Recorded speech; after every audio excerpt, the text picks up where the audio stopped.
That's always gonna get you in. What? What? I'm rockets. Who says we ain't in the building? Who says we ain't into building?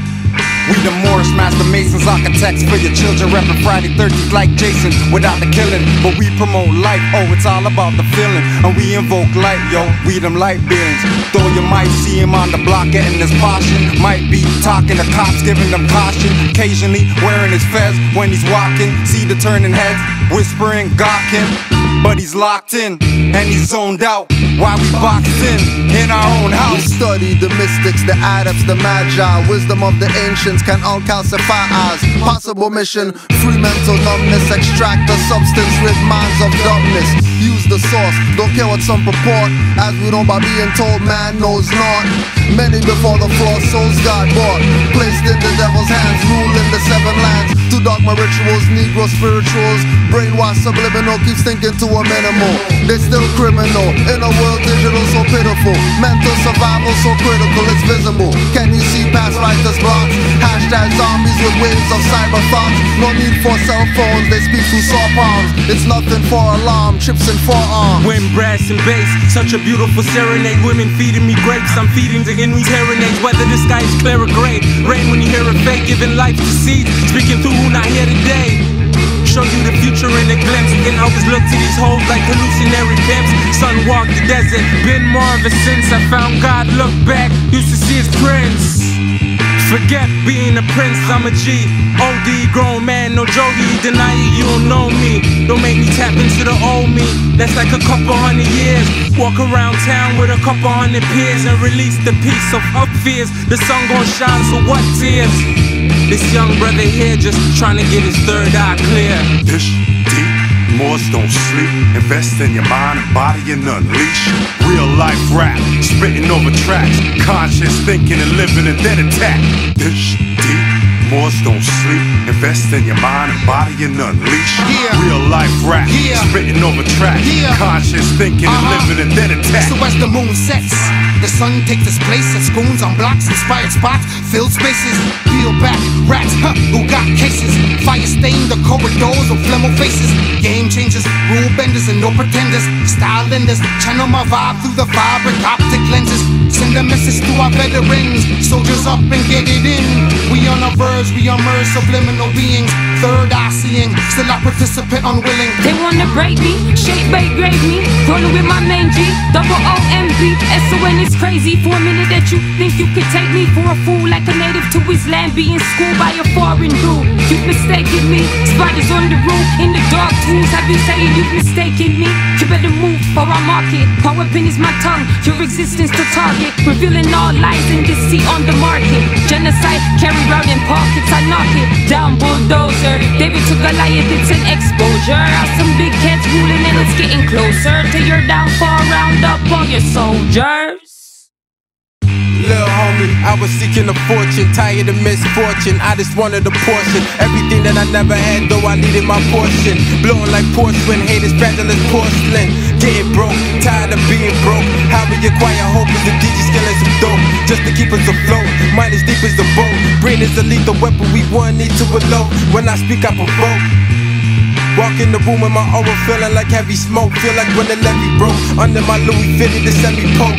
Cause dirty cops will kill your boy, you ain't a joke. The cost of living, higher profits in private prison. These little girls are selling bodies just to pay tuition. These little niggas selling niggas just for bail condition. It's like the slavery never ended, where's the intermission? I wanna free the world, but I'm one man. A couple ones like me and make one plan. I wanna free the world, but I'm one man. A couple ones like me and one plan. King Boom.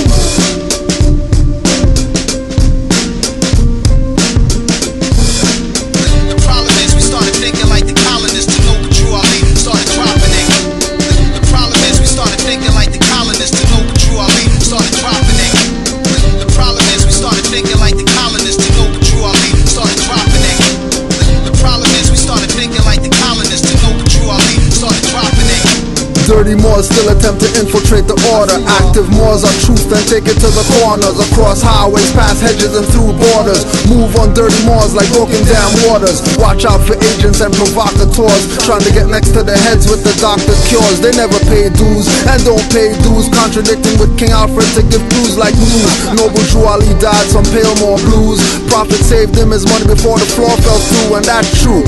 Even though I don't have proof, selling memory tells me don't fall for spooks. Drop mental nukes, hanging from their own vine from the fig tree, looking up at them like Big B. No white flag or mercy for you fags. 5-point and pentagram is on our flag. Green, but not for cream. That Dirty Moors took to throw off the balance of the Grand Treasury books. Getting offers like high school ballers. Those that infiltrate are not Moors but robbers. Robbing the people blind, deaf, dumb and crippled. They can't tear this up, not one drop or trickle. No matter how hard they try to perpetrate the fraud, Dirty Moors always fall on their sword. The problem is we started thinking like the colonists. To know what Drew Ali started dropping it. The problem is we started thinking like the colonists. To know what Drew Ali started dropping it. The problem is we started thinking like the colonists. To know what Drew Ali started dropping it. The problem is we started thinking like the colonists. To know what Drew Ali started dropping it. Me nah play with uno so simmer and easy. From 19 how long, me see it's sleazy. So sick it's measly and disgusting. Everyone stood there, the Moors did nothing when Drew was attacked. They took the covenant that they will protect him and have his back. Behind on dues by 4 months, going to kangaroo courts to perform stunts. Temples versus temples, lawsuits from inner fights. Not doing their job, 3,500 for birthright. Mufti Force left the post to be in Gucci stores with God. I thank Allah for the Sufi Moors and Buddhist Nagas. Moorish mic renaissance, not rap sagas. Confusion clearer, MC battle scar wearer. Moorish nationality declarer. Straighten out the crooked ways, rap conduct squarer. The problem is we started thinking like the colonists. To know what Drew Ali started dropping it. The problem is we started thinking like the colonists. To know what Drew Ali started dropping it. The problem is we started thinking like the colonists. To know what Drew Ali started dropping it. The problem is we started thinking like the colonists. To know what Drew Ali started dropping it. Let me strip them down, I'm the bone bearer. Negro, black, colored, minority, death preparer. Not the being, but the label attached. See me like Martin, going crazy, waving gats. Cause you call yourself black, that's a kick me sign on your life. Can't stab your enemy holding the blade of the knife. Numbskull MCs flow so dull that I'm pulling down Orishas like skull caps to torture the rapper, scissor sippers. Rapper, CD scratcher, insert ripper. Call me Jack and get slapped though. Admiral when I flow, major like macro. Don't spit on a cameraman like Pac will, but beat the case like Black Bill but no lawyer. Ask Jim Carrey, liars do nothing for you while they get rich and poor you. Make you follow magistrate orders that get the coke to snort from wood corners and blocks ghetto. All I see is rappers, dress codes, repetto, tight shirts, skinny jeans looking like heavy metal bands. I'm not Bay but L like Gred and Hands. I grab mics, no sweat in hands. With birthright brands, I don't worry about getting scanned. The problem is we started thinking like the colonists. To know what Drew Ali started dropping it.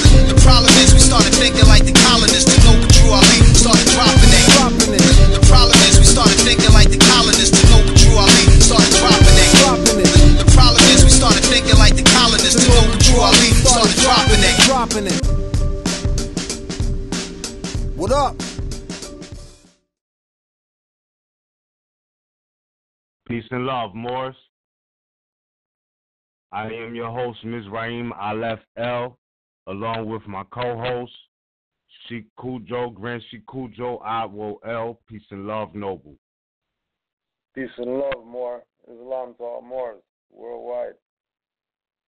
Indeed, indeed. We are here for the month of March. Sons of Allah, happy natural new year to everybody. The equinox is definitely here. We had some snow on the East Coast, but it is what it is. It's still the time it is. So happy new year. And it's just crazy, man. I know you're going to have a lot to say tonight. I have some things to add on. I was thinking, man, I just feel like sometimes I look at the state of the so-called teachers, and I'm like, damn, you know what I mean? In the so-called field of consciousness or whatever, you know, it's just like, damn, bro. A lot has been said that's not true, you know, in general about Moors, active Moors, RVBey publications. There's just been a lot of slander, misrepresentation of Prophet Noble Drew Ali. And I want to talk about some of those things before we go in, because I know we're going to pull a couple of Circle 7 references tonight to make very clear. Yeah, absolutely. To make very clear that what Noble Drew Ali was speaking of, the lessons he taught, all of these in origin are Moorish. These are not European concepts. The Europeans, the whole thing about what they call the quote-unquote occult and what makes it secret or sacred is that this is the knowledge that Moors taught the Europeans during quote-unquote medieval times, right? This is where they get the masonry from, the philosophy of masonry, which came from Moors, who are builders, because there's levels to masonry, you know, there's levels to being impropria persona. There's just levels to it. So when people throw around the word masonry loosely, you know, and act as if that's not something that came from Moors, you already know they're lacking a lot of education. They're miseducated, or they haven't learned that.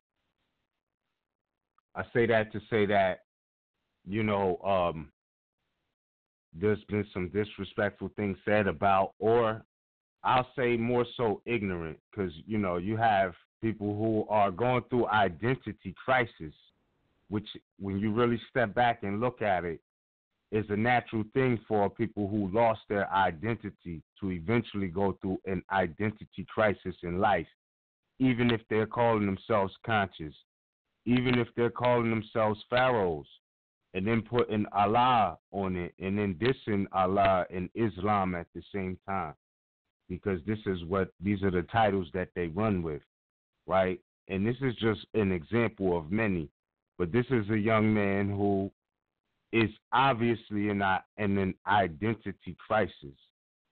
And I say that because a lot of our people, and I realize, you know, it's not just one person who has it wrong that's pumping misinformation.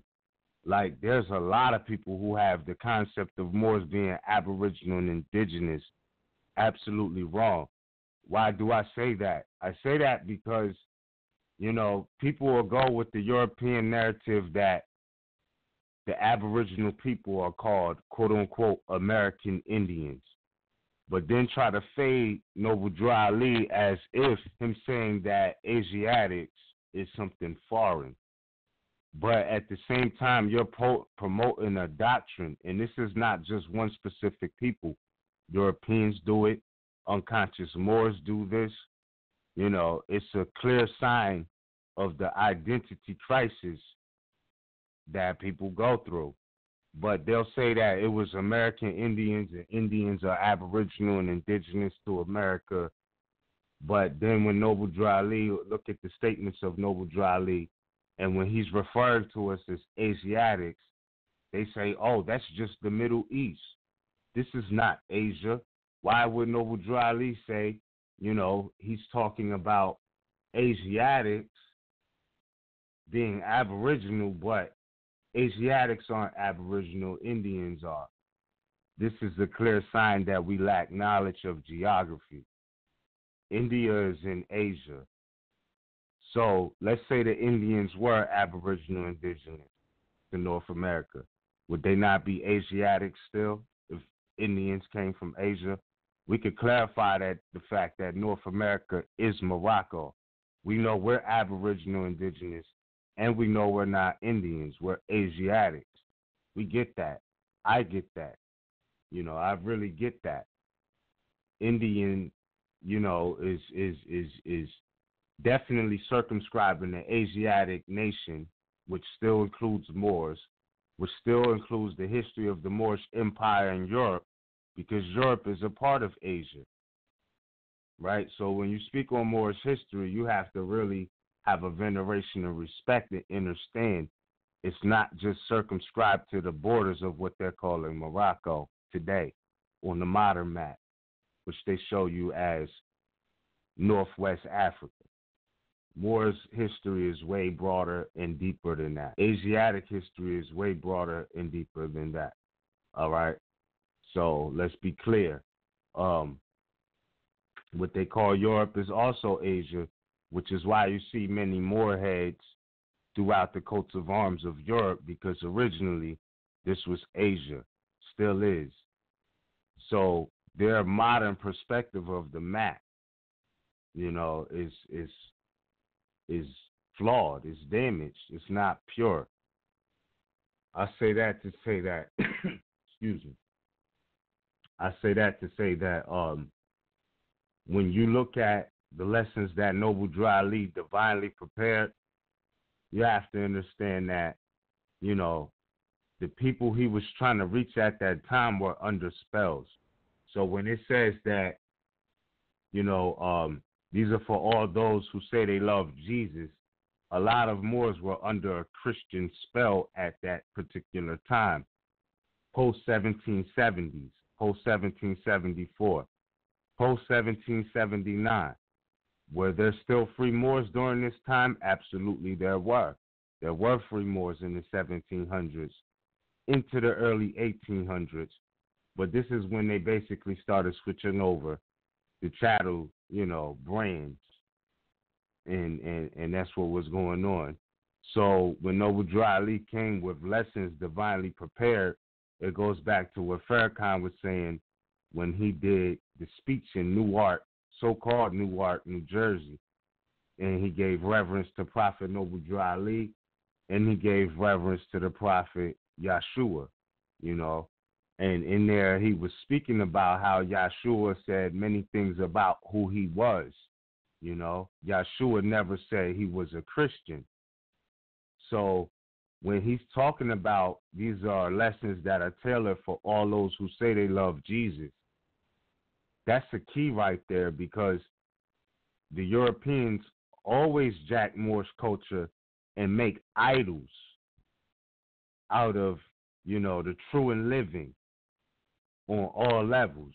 I mean, in full life, opposed to civil liter mortus. The lessons that the character of Yahshua embodies is that of being in full life, opposed to civil liter mortus, which goes into the philosophy of him resurrecting the dead people who are civil liter mortus and making them competent to be in the status of in full life. So no, we're not defending Christianity by saying, you know, learn about the lessons of Yahshua, who they call Jesus. You have to understand the difference, you know. So keeping it pristine, keeping it refined as far as the difference between studying master teachers, right? Because Yahshua, the philosophy that goes behind Yahshua, represents teachings of a master. So we can say sui juris, I guess, that Yahshua was a master teacher, and we have lessons of a master teacher. Likewise, you know, the Christians who jacked, quote-unquote, masonry to a degree and wear the fez with the tassel pinned down, you know, with Moorish appellations on the fez, you have to be able to distinguish that regalia from, you know, true Moors, that being their regalia, opposed to that regalia being utilized by those who are imposters or aspiring to be the nobles. So that's costume. For Moors, that's national and religious headdress. Otherwise, you know, for the Shriners who wear these things, you know, with the decorations and all of that, that's costume, you know. But for the natural aspect of it, it's national headdress and it's religious headdress. It's divine and national, you know. And Again, that's not the only Moorish headdress. You got the turban, which goes in the same category. Doesn't matter, you know what I mean? If European women are mocking the garments of Moorish women, i.e., you see the headdress of a hijab compared to what these Roman Catholic nun women wear, you can see it's a direct mockery of the hijab. Does that make the hijab invalid? Absolutely not. Does it show and prove that they're aspiring and mimicking our culture? It absolutely does. So you have to be able to distinguish the two of the de jure aspect and those who are mimicking the de jure. So I say that to say that because we take time to learn about the lessons of Yahshua does not mean we are Christians or in any way are aspiring to be Christians. Likewise, if we study the philosophies of Buddha, you know what I mean? Doesn't mean we're going to be in a temple or live, you know, a hermit life forever. It just means we go through the degrees of the hermit, the Buddha, the introspection. We take the lessons from it and honor, you know, all true and divine prophets, as Noble Drew Ali said, you know, Yahshua, Confucius, Buddha, Muhammad. Why? Because these are all your philosophies. Why are we losing in life? Because we keep throwing them out as if these are European ideologies. And this is what keeps us back from actually being more advanced, because I understand, you know, and this is why you have to be thankful for those who did take the time out to teach the difference between true religion and dogma, right? Because we can separate the fact that the belief system of Yahshua, you know, as taught modern days in the church and things like that, that's dogma, you know. But when we look at the lessons, we can see the divine aspirations and inspirations that go with it.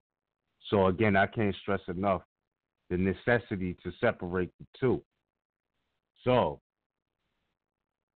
you know, when people talk about, oh, well, you know, the Circle 7, you know, it's talking about Jesus and all of this, at the particular time that it was manifested, and no, it was not manifested before the Holy Quran of Mecca or the Holy Quran of Muhammad.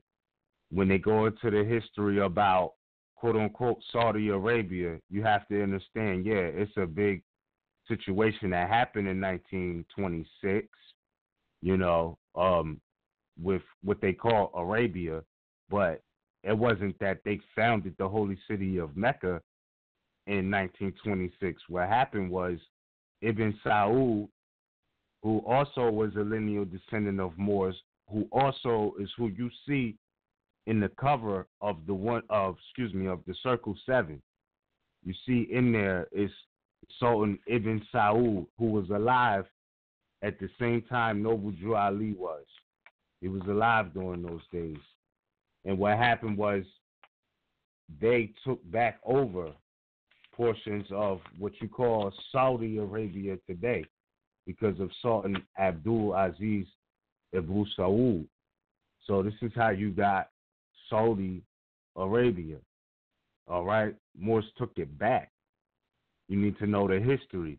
I know we're not Negro, black, and color, but for those who may be lacking on references, I suggest you get the book by J.A. Rogers called World's Great Men of Color, right? And I know we're not Negro, black, and color people, but in here you'll get some history about Ibn Saud, and now you'll understand why it's called Saudi Arabia. Because he did what you so-called black power revolutionaries claim that you're trying to do. All right? Being associated with Moors. Know that. He was the Sultan at that time. So him dealing with Moorish science, they took some land back that was taken from their ancestors and renamed the place. So it wasn't like, oh, Moors just founded Mecca in 1926. No, Moors took it back during those times. You have to know the difference. You have to know the difference. And without knowing that difference, none of it will make sense to you anyway, which is where you see a lot of Moors in a state of ignorance. And like I said, you know, they do things like this Allah, this the word Allah, this the word Islam. But all of these things are a part of their profile. So, you know, you dissing Allah, but at the same time, it's in your moniker. Like, you're not fooling us. But like I said, when you understand the psychology of a people who didn't know themselves coming into it, it's only natural they go through an identity crisis. Arrogance is another thing. But I'll say this, and I'm going to yield the floor over to you, Brother Cujo. I did get to check out that video that we was talking about on Tuesday night. And I see that there's a lot of spineless, weak-boned, spineless Moors out here. And I'm not saying that dissing Moors. I'm talking about those Moors who are dissing us. And we're Moors. Get that clear. We are Moors, you know, but there's a lot of weak Moors out here crying, complaining. And what I'm coming to the degree of realizing is that a lot of these people had cases, and I'm really starting to think a lot of them got flipped. I'm really starting to think a lot of them got flipped. Real talk, like real deal, Holyfield, because you know, this narrative that they're giving, like they're trying to blame Taj, they're trying to blame, you know, Great Seal, they're trying to blame RVBey Publications for these actions that they took. Thing is, like, you pointed out, like, some of this stuff they're not even charged with, you know, entering houses or anything like that. But I want to say this, because a lot of people get it twisted. You have Moors in the Moor Science Temple of America who are disclaiming that. They're like, oh, no, we're not about squatting in houses. That's radical. You know, even though Moors can never technically be squatters on their own land. Excuse me. This is how they're coming off, as if that philosophy is something foreign to the MST of A or Moor Science Temple of America. And I'm just saying that they're liars. They are fronting or ignorant if they don't know about those lessons. And the reason I say that is because in the Circle 7, it talks about this being the uniting of the Holy Quran of Mecca, that the authority on the 101s, it talks about the authority being derived from the great Quran of Muhammad, which, you know, the Holy Quran of Mecca and the great Quran of Muhammad is one and the same, because Muhammad is from Mecca. So let's be clear. These are one and the same thing. So when you look at the Holy Quran, and that's another thing too, don't let nobody just read you the Holy Quran of Mecca without them citing which Holy Quran of Mecca they're using. I had a Moorish American, Fez and everything, come up to me and try to read me the pocket Holy Quran of Mecca. And I went straight to Surah 2, number 138, just to be sure, because I'm familiar with the one by Yusuf Ali, the Holy Quran of Mecca I'm familiar with. That's the one a lot of Muslims or Muslims will suggest that you read if you're going to read one, because there's a lot of watered down versions. Just like they got the King James version of the Bible, they got the international version, they got the new international version, and all types of versions. You need to be very clear on which one of the sources of the Holy Quran of Mecca you're reading from, if it's credible or not.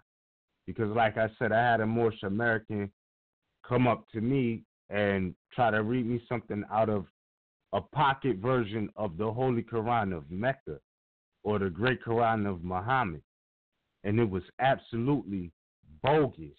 That's not what the text originally said. Because in his pocket Holy Quran, it had in Surah 2, 138, it was mentioning that Allah is the best at coloring. And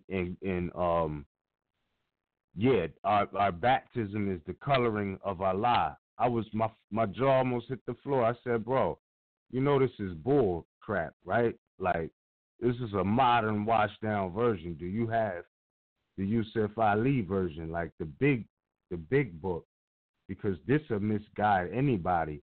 You know, this is something you picked up at the newsstand or something. This is not valid.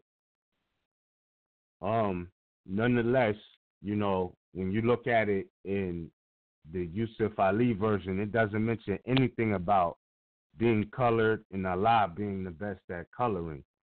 And the reason it struck me strange is that the Spirit led me right to that. I'm like, let me check Surah 2, 138, but I'm also keeping in mind the 101s where Noble Drew Ali is mentioning that, you know, you're not Negro. Can a man be Negro, black, or colored? The answer is, you know what I'm saying? Colored means anything painted, stained, varnished, or dyed. So when I'm seeing this Surah 2, 138 in the pocket-sized Holy Quran of Mecca, like my antennas is all the way on because it's not matching up with the Yusuf Ali version, and it's not matching up with what the 101s are saying about Noble Drew Ali. I mean, what Noble Drew Ali is saying in the 101s about being colored. So I'm like, yo, you know this is a blatant attack. Mind you, this is a proclaimed Moorish American, feds on and everything. And he was like, oh, I didn't even know. I'm like, yeah, check your references. But I just say that to say this. I want to reference out of the Holy Quran of Mecca or Great Quran of Muhammad, Surah number 24, An-Nur. And An-Nur means the light. All right? Surah 24, An-Nur, enumeration 29. This is for all of those in the MST of A who say, oh, well, you know, entering houses and quote-unquote squatting, that has nothing to do with the teachings of Noble Drew Ali. Let's be very clear. The teachings of Noble Drew Ali are deeper than the Circle 7 Holy Quran. All right, so when we go to the upper degrees of what he was talking about, Surah 24 and Nur, or the light, enumeration 29, it says, it is no fault on your part to enter houses not used for living, in which serve some other use for you. And Allah has knowledge of what you reveal and what you conceal. Why do I say that? Because these weak-spined Moors who are acting as if it's Taj Tariq Bey's fault, RVBey, Great Seal's fault for what happened to RVBey, you know what I'm saying? Instead of standing on the First Amendment and their constitutional secured rights and religious freedoms, they chickened out, all right, turned chicken heads, and now they're blaming Moors because they didn't study. Because Moors left the lessons for you to get to the core square root of all of this. All right, Noble Drew Ali was talking about the Holy Quran of Mecca. This is a law book. So when it's talking in this book, and you don't know your First Amendment secured rights that you can exercise by correlating your constitutional rights with the holy books, you're sorely mistaken. You forgot this was divine and national. All right, look at the divine lessons. It's no fault on your part for entering houses, to enter houses not used for living, meaning that if you're going to enter a house, for the record, it should be abandoned. All right? Don't be moving in somebody who's possessing or in possession. You don't want to do that. You don't want to do that. That's the distinguishment. So, salute to the master teachers for teaching about the rules of abandonment. All right? Because these are your lessons for your salvation, as Christianity was manifested for the salvations of the pale-skinned nations of Europe. The pale-skinned nations of Europe. That's for them. This is for you. Moors, you know what I'm saying? So-called black people trying to place blame on Taj and RV. And then these dudes sound homoerotic because they're saying, oh, Taj, he's ugly. He's an ugly nigga and all of this. You know what I mean? You homoerotic because your queen is locked up. They snatched You're queen off the chessboard, and you didn't do shit about it yet. You niggas is tripping. Excuse my expression. But since they threw the word around, we could talk about it. All right? Because niggardly is arrogant. It also speaks in the Holy Quran of not enjoining niggardliness on others. If that was your queen, okay, you should have been in alignment of what was going on. Don't act like that was Todd's fault because she heard about her birthright and chose to exercise it, that now that's Todd's fault. I refuse. I refuse to let stuff like that slide any longer because it's not right. It's just not right and exact. You know what I'm saying? Even you know, with other master teachers teaching their philosophy. Nobody, you got, excuse me, you got people to this day who still fact check everything like they're supposed to do. So if anybody made choices and decisions on their own, you know what I mean? Don't be blaming nobody else down the road because that was your queen. You was there. Taj wasn't there. Roz, a Great Seal, nobody was there. You was there. So, you know, whatever actions they took, don't put that on RVBey Publications. It's not right. It's irresponsible. It's very childish, right? You know what I'm saying? Because they're not taking responsibility for their actions. For their actions. You know what I'm saying? He sounds like a crybaby and ass ex of a girl who's, oh yeah, because she hung out with such and such and such and such. It's her fault that we breaking up and nah. Give her a straight back. Man up. How about that? You know what I'm saying? Do that. Stop blaming everybody else and take care of your affairs. You know what I mean? Just because they cross paths one time in real life. Like, come on, man. The false blames, the slander that's going on Moors is just not justified. It's all coming from ignorance. It's coming from ignorance. So I say that to say that, you know, Moors who are denying that, you know, even if the charge they was trying to pin on her had something to do with the house, even if it did, or any more, you can't disown her. Don't disown her because you're trying to preserve a false image of what the Moorish Science Temple of America is about. Because we know it's about the lessons of the great Quran of Muhammad, Holy Quran of Mecca. And when we look at these things, again, Surah 24 and Noor, which means the light, enumeration 29, it is a specific instruction or affirmation that it is no fault on your part. Enter houses not used for living in, which serve some other use for you.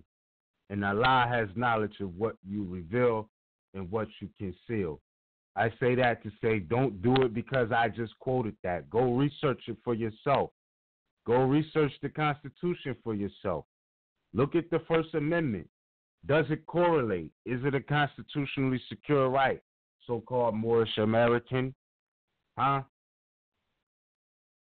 Or is it really divine and national, or y'all playing games with people's birthrights? For now, I yield the floor, Cujo. Islam.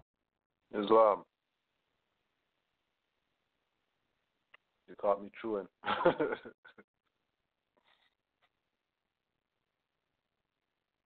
One thing is also looking at what you were talking about earlier, not judging a book by its cover. People talking crazy about the Holy Quran. When we talk about people trying to relate Noble Drew Ali to Freemasonry because of theses and whatever, it has to be reiterated. The Masons are the substitutes. They're not the authority. Not because they're the ones you heard about Moor, then you heard about Moors, means that they have some type of authority. They don't really have authority like that. So when we look at Noble Drew Ali being a prophet, and he's talking about, the great Quran of Muhammad, and he's talking about the Holy Quran of the Moorish Science Temple, Moorish Holy Temple of Science, there's some symbology. There's some symbology on it that's making a point, because this is the uniting of Asia. So when we go to Albert G. Mackey, the symbolism of Freemasonry, the mystical ladder, which in Masonry is referred to the theological ladder, which Jacob in his vision saw, reaching from heaven to earth, was widely dispersed among the religions of antiquity, where it was always supposed to consist of 7 rounds or steps. For instance, in the mysteries of Mithras in Persia, where there were 7 stages or degrees of initiation, there was erected in the temples, or rather caves, for it was in them that the initiation was conducted, a high ladder of 7 steps or gates.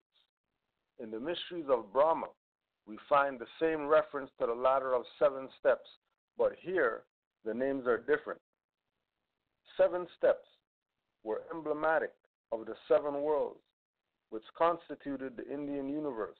The lowest was earth, the second the world of re-existence, the third heaven, the fourth the middle world, or intermediate region between the lower and upper worlds, the fifth the world of births, in which souls are again born, the sixth the mansion of the blessed, and the 7th or utmost round, the sphere of truth, the abode of Brahma, he himself being a symbol of the sun. Right? Of the Holy Quran, of the Moorish Science Temple of America, Moorish Holy Temple of Science. The concept of that being extended in all cultures lets you have the correct perspective of how you're supposed to look at these teachings if you quote-unquote love Jesus. Because again, this is divine and it's national. So you're looking at the book itself, and you put your seal in it, the seal of the temple in it, you autograph it, it now becomes something that you can use to prove your ancestral estate status. On the divine side, the book, you can excerpt lessons that are going to actually benefit your life, whatever it is. Any type of spiritual discipline, there's going to be something in there relative to 7, and it's going to be paramount to the teaching.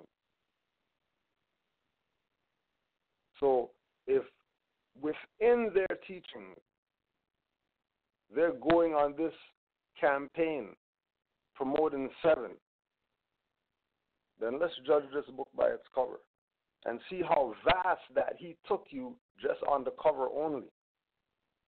Truth. True. We didn't even get to any pages yet, and he's already telling you about 7 steps and worlds of re-existence and all that. Because remember, we're just dealing with the cover as far as Noble Drew Ali. But when you say other religions, the 7 isn't until you get inside the book. This man was a mastermind doing what he did, saying what he said. using symbology that would force you to expand your horizons. There's no way that this book that Noble Drew Ali brought and deal with it how you see, like Brother Liz was saying, these European-minded, conscious people, how they're looking at it.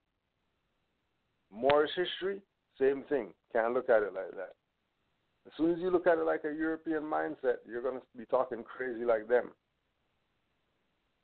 Like these people are really convincing people that Freemasons created fezzes. These people are really convincing people that there's no such thing as a Moorish nation. That this is just Moorish Science Temple of America only, and that's a religious corporation, and then that's what those guys are. When up and down the literature of Noble Drew Ali, he's talking about national everything. That doesn't sound like some group to me. Word. That doesn't sound like some of thought, some organization, religious association. That sounds like he's talking on some higher that any of these so-called black scholars ever brought these people. They haven't even scratched the surface of what this man brought, because half the time they're denying him.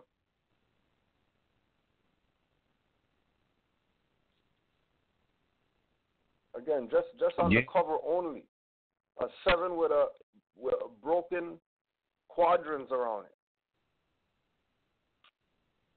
Yeah.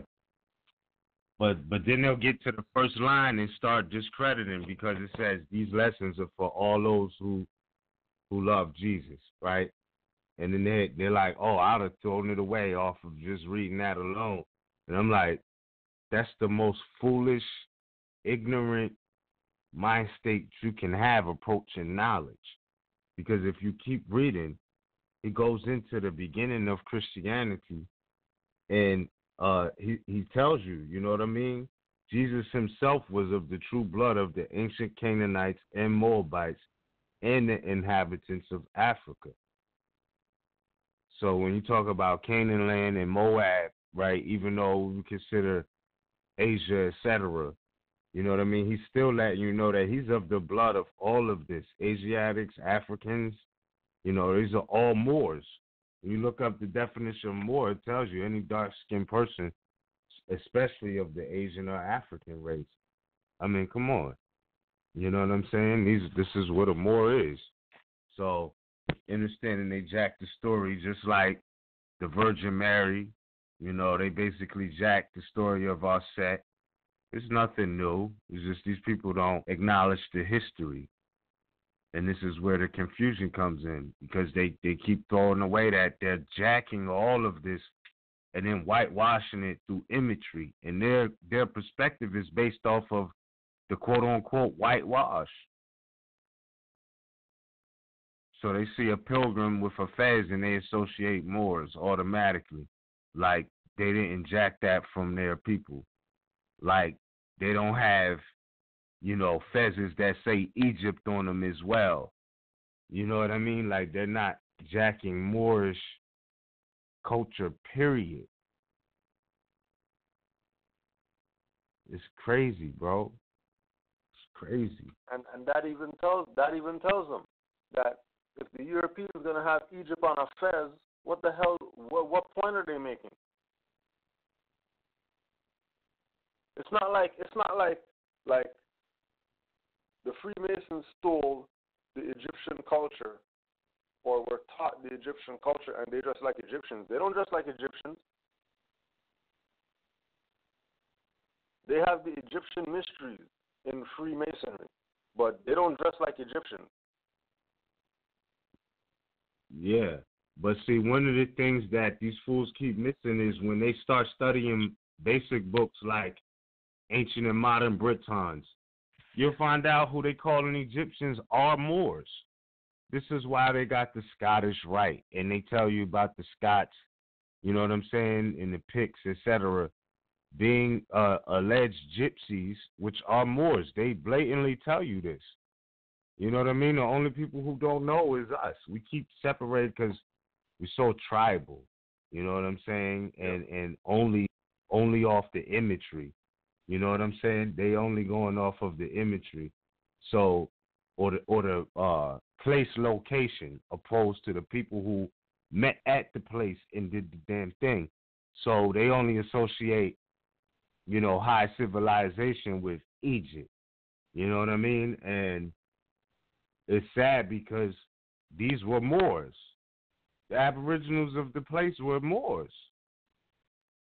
I mean, like, come on, fam. And the world knows that. So even those Masons who wear, you know, the fez with Egypt written on it, with Morocco written on it, you know, Medina written on it, Mecca, all of these key places, right? They have it written on the fez that they took from Moor. So it's not like, oh, well, the Masons got on the fez, which is only associated with Morocco. If that was the case, why do they have Arabia written on the fez? Why is Egypt written on the fez? You know what I'm saying? Like, why do they have the Scottish Rite? You know what I mean? Do you know who? You gotta know the history in ancient and modern Britons to make any sense of what they're venerating. You have to know that history. You have to know about the history of the Moorish Empire in Europe. And then what do you have to do? You have to eventually give the credit to Asiatics. Why? Because what you call Europe is Asia. It's no coincidence they respect Asiatic culture. Ain't no coincidence. That's what brought them out of the dark ages into the marvelous light. What are they seeking? Light. Right? That's what they say. You know, they come looking for the light, the three lights, etc. You know the whole drill. So that's what they into. And it's all Moorish.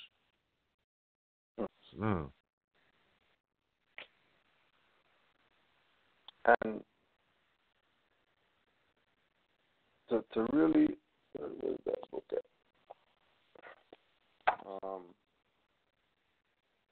Put this out there too. What is it? Illuminati and Illumination of the Mind. Abdullah El-Talib Mozi-Bey. Multiculture, a European colonial divide and conquer paradigm. Culture diversity, diversity turn aside, cultural difference. Divertere, D-I-V-E-R-T-E-R-E, to turn aside. Diverse us, turn different ways. Diversitatum, D-I-V-E-R-S-I-T-A-T-E-M. Contrariety, contradiction, disagreement. The unsuspecting general public has been socially groomed by social engineers into the distorted European colonial paradigm of multiculturalism. And remember again that Liz said Jurali wrote it down in the Quran to give back all the European stuff. Like you're supposed to hand that back. How is it that you're still moving towards that and not recognizing that you're really condoning or you're really the life source of the European colonial divide and conquer paradigm? If you're disrespecting Moors, like that's not liberating. Yeah. That's self-defeating. Yeah, and yo, you know what's crazy though? When you do the math on these people's, like, yo, they aunts and uncles and shit be police, bro. Like, you'll find out, like, oh, word, which about more that's so 200 years ago, but your aunt and your uncle right now is police. What are you talking about? Like, real talk. You know what I mean? And nothing against them, but I'm like, in these modern days, I don't know no Moors no proclaimed Moors that own jails. I don't know no proclaimed Moors who are getting you jammed up because you can't make a child support payment, all right, and locking your ass up, okay, and suspending your license to lock you up and things like that. I don't know no Moors on no wave like that. I know people who claim to be Negro black coloreds whose aunts and uncles and shit are into that. I don't know no proclaimed Moors into that. Correct me if I'm wrong. You know what I mean? And no knock to nobody, but let's be for real of who's really about that right now in real life.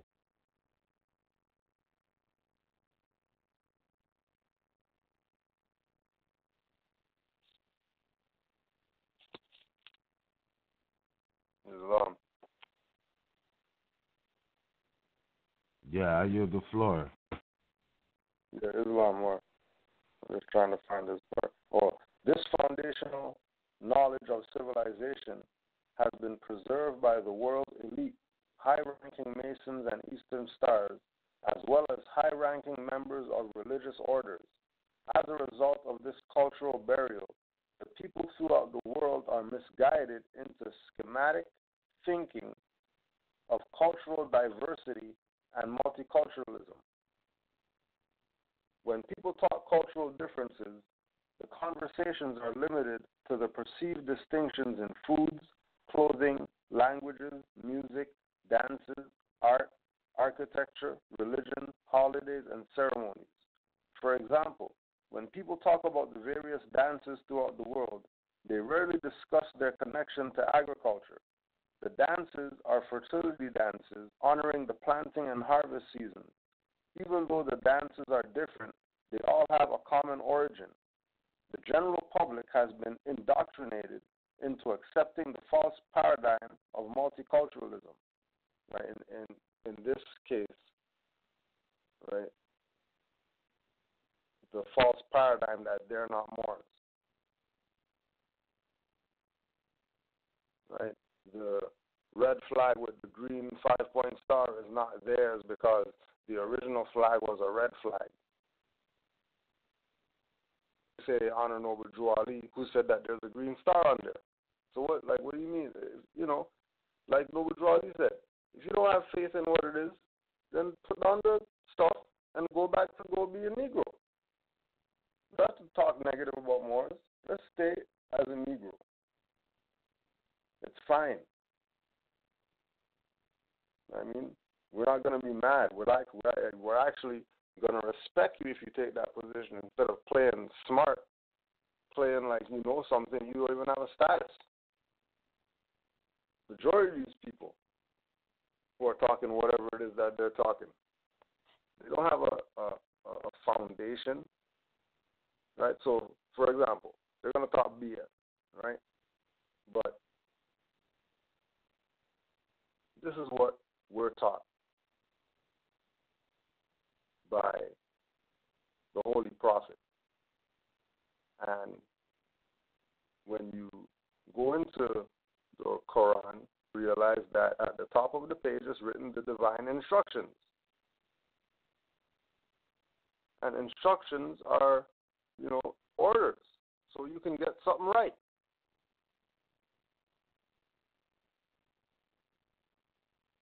So the instructions from the Prophet on sincerity that none of these people have, because if they were sincere, they wouldn't be talking BS about their own birthright. O thou who are enamored with the beauty of truth, and has fixed thy heart on the simplicity of her charms, hold fast thy fidelity unto her, and forsake her not. The constancy of thy virtue shall crown thee with honor. The tongue of the sincere is rooted in heart. Hypocrisy and deceit have no place in his words. He blusheth at falsehood and is founded, but in speaking the truth he has a steady eye. He supporteth as a man the dignity of his character. To the arts of hypocrisy he scorneth to stoop. He is consistent with himself. He is never embarrassed. He hath courage enough for truth, but to lie he is afraid. He is far above the meanness of dissimulation. The words of his mouth are the thoughts of his heart. Yet with the prudence and caution he openeth his lips, He studieth what is right and speaketh with discretion. He adviseth with friendship, with freedom, and whatsoever he promiseth, he shall surely be performed. But the heart of the hypocrite is hid in his breast. He maketh his words in the semblance of truth, which the business of his life is only to deceive.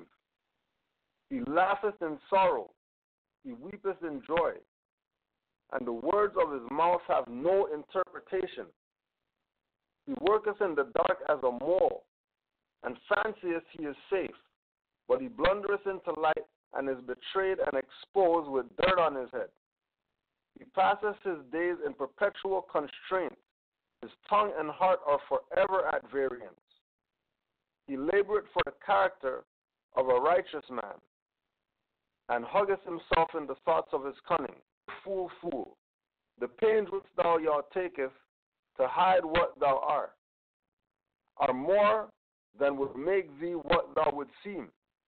And the children of wisdom shall mock at thy cunning, when in the midst of security the disguise is stripped off, and the finger of derision shall point thee to scorn. So, we already got the instructions of what to look for. So don't ever think it's some, retaliatory whatever because they said somebody's name. We say all the time, we are the ones on the high road. We are the Moors that are independent, fearless, active, not passive. We're the ones. The ones who are on this line, the ones who are going to listen to this. The ones who study, the ones who know themselves for real, not know themselves for fake. The ones who know themselves for real. That they would say, no, I'm not going to do steroids because it's going to give me forehead pimples. Because I want to look good on camera. I'm going to go through the rigorous training to get where I want to be. You're not going to fake it till you make it. If people are sincere, it will come across in their action. Forget what they're saying. Their actions are going to prove it to you. And again, these are divine instructions and holy instructions at the same time. And those are two different degrees, holy and divine.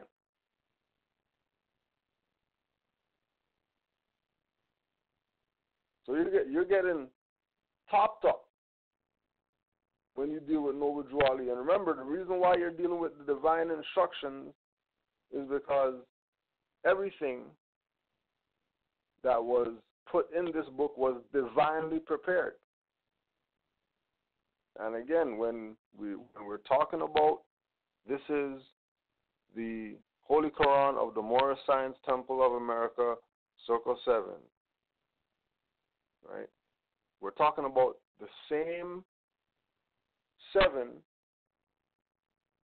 that is describing the 7 stars in the Rig Veda, or the 7 streams of the Soma, or whatever they're going to bring up. The 7 steps leading to King Solomon's temple. 7 deities of Asiatic cultures. Like he's tying us to all this. And then when you check all them, they have a lesson on sincerity.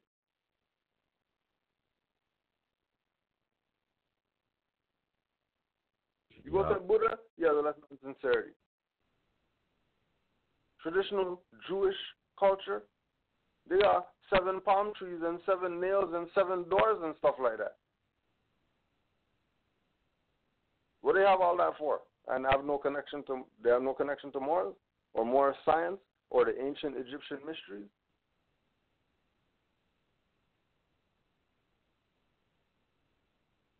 It's clear that like we've been saying, the assault has escalated, but it's only rope that they're gonna hang themselves with. Like they're not really gonna have any effect on, Moors. They might have some effect on the weak minds, have those people ride the fence or whatever. But active Moors who study, they're not taking these people serious. We have our divine instruction that we've studied, applied, and shit, they're actually divine for real. He wasn't even playing. Right. He wasn't playing. Like when you actually apply the stuff that's called the divine instructions to self, you realize how fast you shoot up to your higher self. No playing. Moore told me today. Moore, I just found out that my Moabite's been studying. She said something. And, hey, what do you mean you know about that? How do you know about that?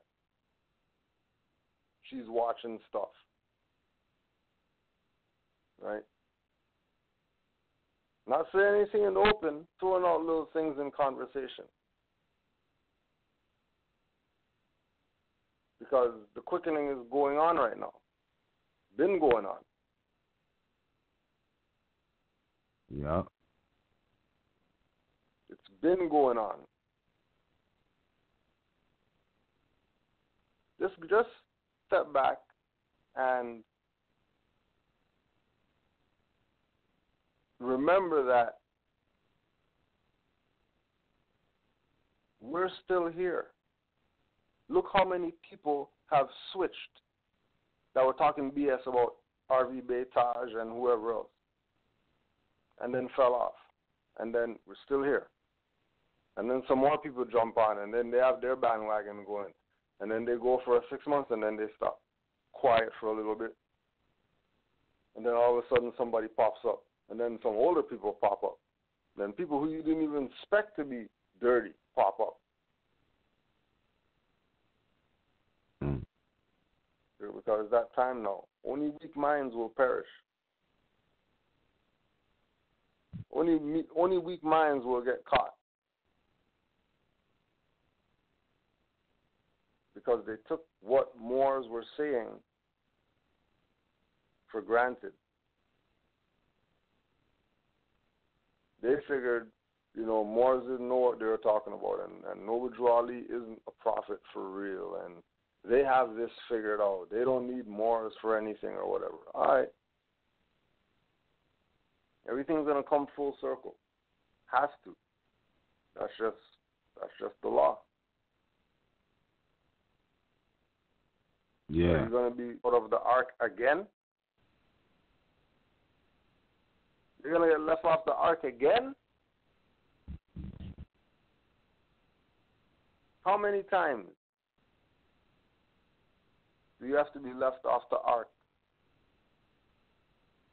to realize that next time I'm going to be on it?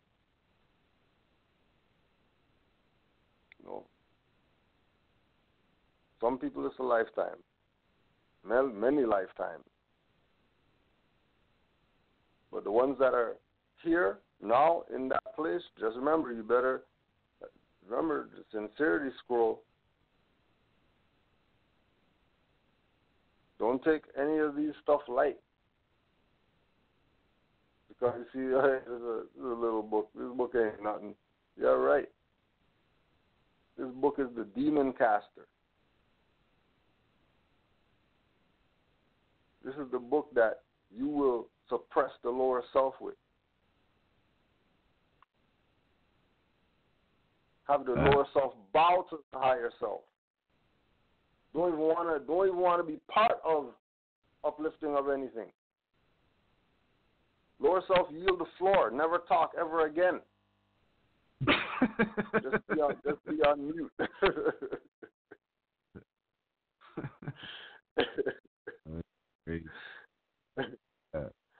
Right. Yeah. And you know, I don't know if it's just me, but instructions. yeah, it's real. And you know, it makes you realize what really is important in the way in which ways it's important too, because you know, you realize like, yeah, you know, you have an obligation to assist your brother and sister if they're in adversity and things like that, right? But it's still you know what I mean, moderation to that. It's still moderation to that, because a lot of people just try to put everything on one person, and that's never right. You know what I'm saying? It's like this. When he's talking about these lessons, getting your house in order, you know, he got the divine instructions for the youth, for the husband, for the wife, everybody, right? That's harmonic, yo. When you can even discuss those philosophies, right? But my thing is this. These lessons was also, you know, the nature of them make you competent, as you said. You know, you drop your lower self, you automatically on higher frequencies with that. But it's like this, man. At a certain time, you just got to be like, yo, look, you know we all here. We all here for a reason. But it is a point where you realize it's about the youth, bro.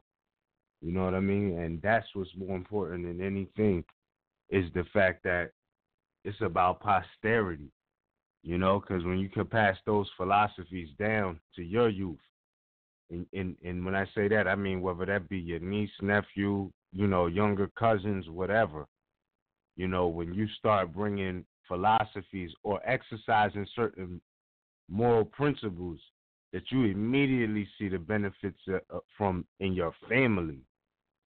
Like, forget everybody else. Not forget everybody else, but like, you know, the strangers in the world, all of that becomes external to your real reality of what you're here for. I mean, speaking from my position, because I'm like this. I got a niece and nephew, and I'm about to be uncle to Starseed number 3 coming in. You know what I'm saying?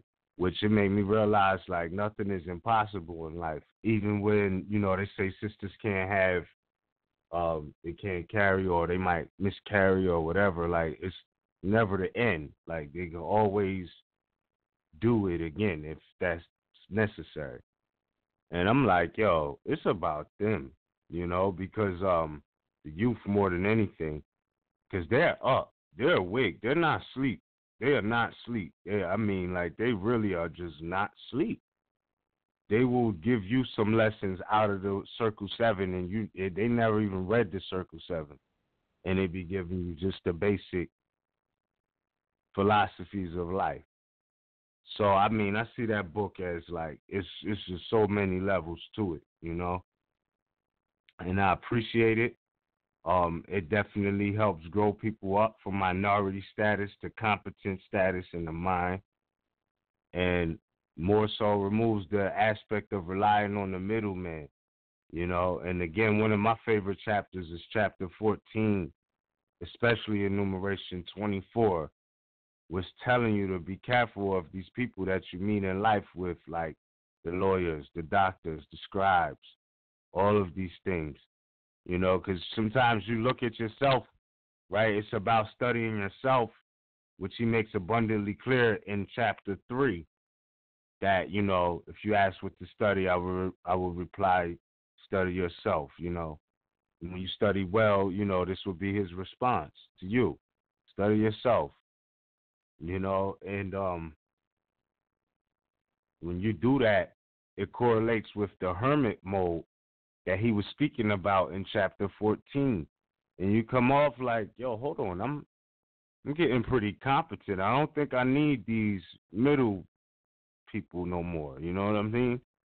And you start healing yourself, and a while goes past, and you be like, yo, it's been 7 years, I ain't been sick. I don't think I would need to see the doc. You know what I mean? This moringa is getting me right. You know, not to say you don't need to check out for other things. I'm just saying that, you know, you stop being reliant on them, because remind you, these are aspects of getting our people strung out on drugs. A lot of families been broken up because of, addictions, whether it be drug, alcoholism, whatever. But a lot of people aren't speaking of the aspect of families breaking down behind these medication drugs. You know what I'm saying? Like, these are aspects, too, of addictions. People on a lot of these medications that are not actual medicine. These are real drugs that people could go through the drive-through at a quote-unquote drugstore and pick up. They don't even have to get out the wheel. Like, they got drive-through drug pharmacies. So it's like, you look at that, you look at how attorneys be breaking people's families up, draining them for every penny, to get them a quote-unquote deal or whatever that they could have got by standing on their square. It's just mad different aspects of what he was saying in that book or ameliorating or putting on exhibit that has many ramifications. So, yeah, I just wanted to say that in conjunction with the fact of what you were saying, that, it's so many levels to those statements in the Holy Quran that of the Moorish Holy Temple of Science, Moorish Science Temple of America, that goes way deeper than the statement on the surface, It's not, and it's basic philosophies to the point, like I said, you'll see if you pay attention to the youth, they'll be living it out without ever reading the book, And of course, there's wisdom to take you to higher degrees as you mature, but nonetheless, you see them living it out because it's so natural. You know what I mean? If they ain't been tampered with, it's just natural. So I say that to say that's definitely a book in line.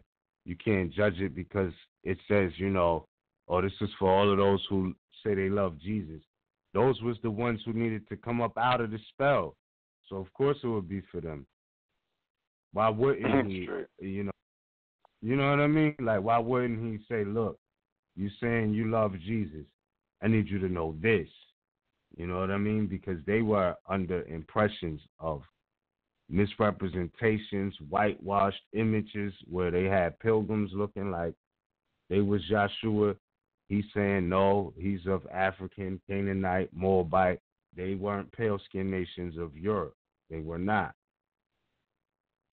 Big difference, yo. Big difference. Even the children be knowing there's something wrong when they go to church. And they like having the children eating crackers and cranberry juice as the blood of Jesus. They're like, I ain't with this shit. You know what I'm saying? What's this about? We don't do this. What you mean it's the blood of Jesus? You know what I mean? You got me like the blood of Jesus by cranberry juice, then they don't like cranberry juice no more. You know what I'm saying? And it's actually, the psychological ramifications. That's the best juice. Yeah. And then the parents is mad, like, why you don't like the greens and the vitamin C? It done got hit up with a ritual at church. They don't know how to correlate this no more. You know what I mean? It's crazy, bro. It just got mad ramifications, crazy ramifications between the de jure and the colored versions or dogmatic versions of religion. Too many differences.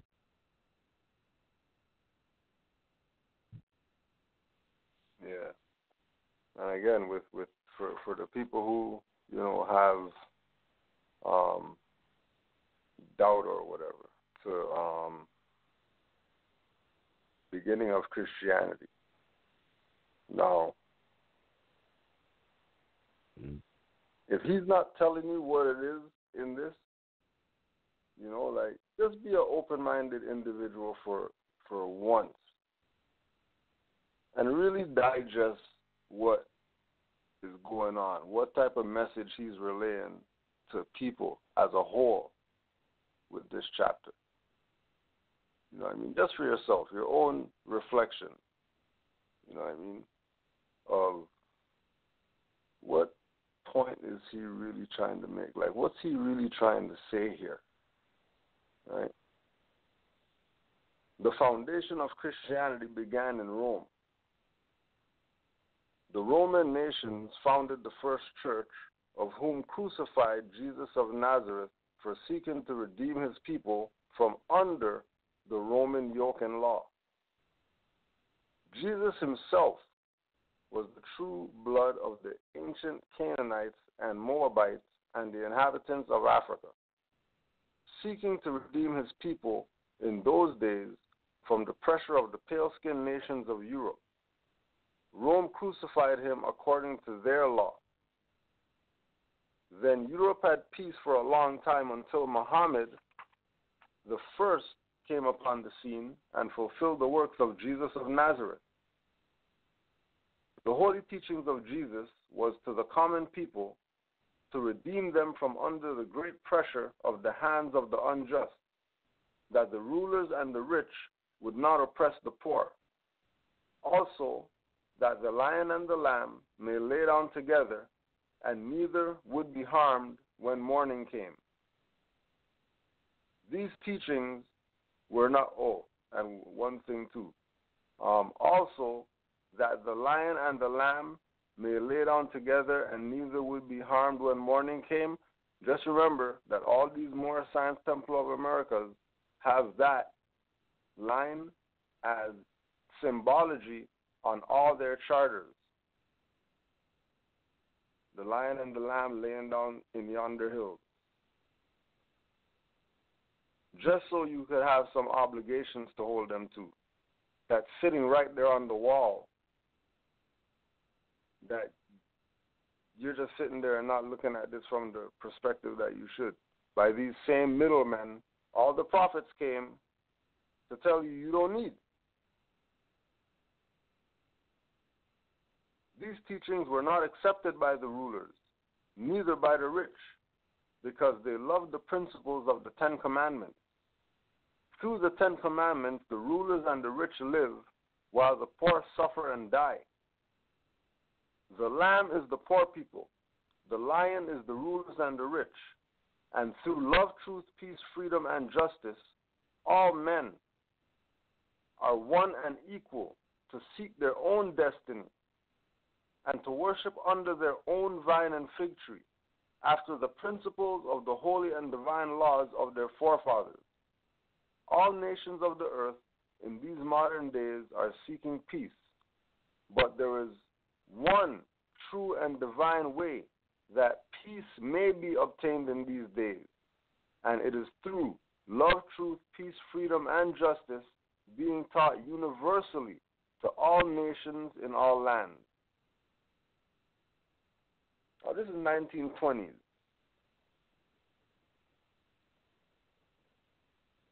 Remember, the people today in 2018 forget that in the 1920s, Noble Drew and Garvey had this on lock already. Like you weren't joining anything else.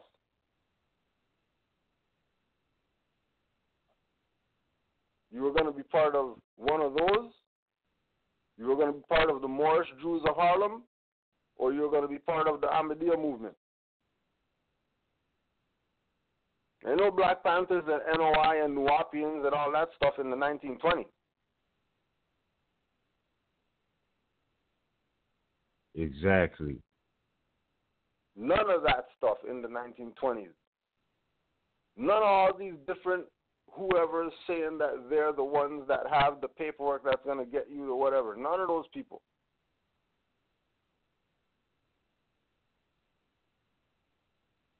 There was one way or F out of here. Go be a slave then. If you don't want to get down with the program that everybody else is on. And then remember, just like Garvey and Ahmadiyya movement and everybody else, Noble Drew Ali was unifying with all different nations. He didn't just know black guys only. He wasn't limited in his mindset as to who he can deal with or should deal with. If you have a Moor Right now, this is in the literature. Let's think about this. A Moor is walking down the street, sees the Moor, and tells the Moor, "Hey, come here." The Moor goes to the store, and the Arab points at a man in the store and says, "You know who that is?" And the Moor says, "Yeah, that's my prophet, Noble Drew Ali."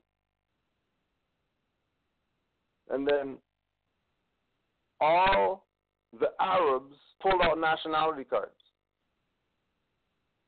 Not for some Islamic whatever,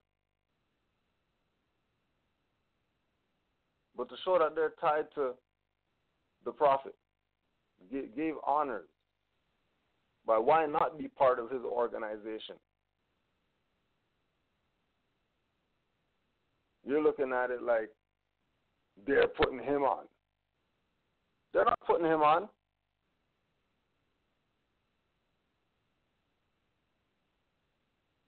Like, everybody knows that a prophet was going to come to dark-skinned people. This is not what Moors say. Everybody knows that the people in North America, these are some special people. There's something different about those people in North America. Like, them knowing themselves is a whole different realm of know thyself.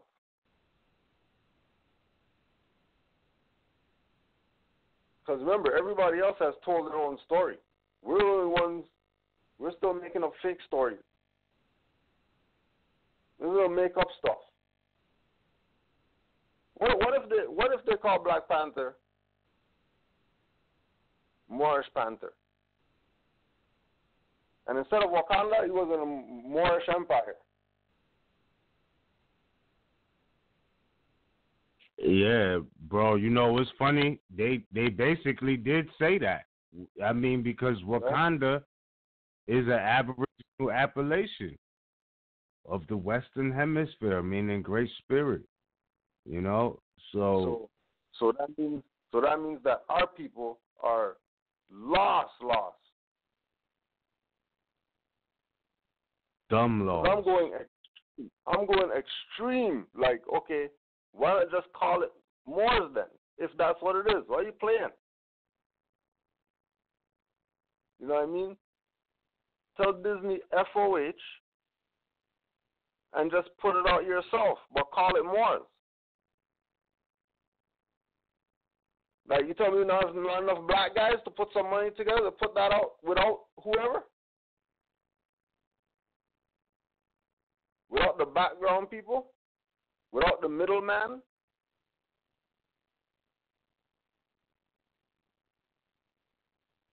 But, you know, if they do that, then everybody's going to be fired, and then they'll start saying, oh, they don't let black guys make movies because black guys are going to make the best black movies, and they don't want that because when they're going to do the stuff themselves.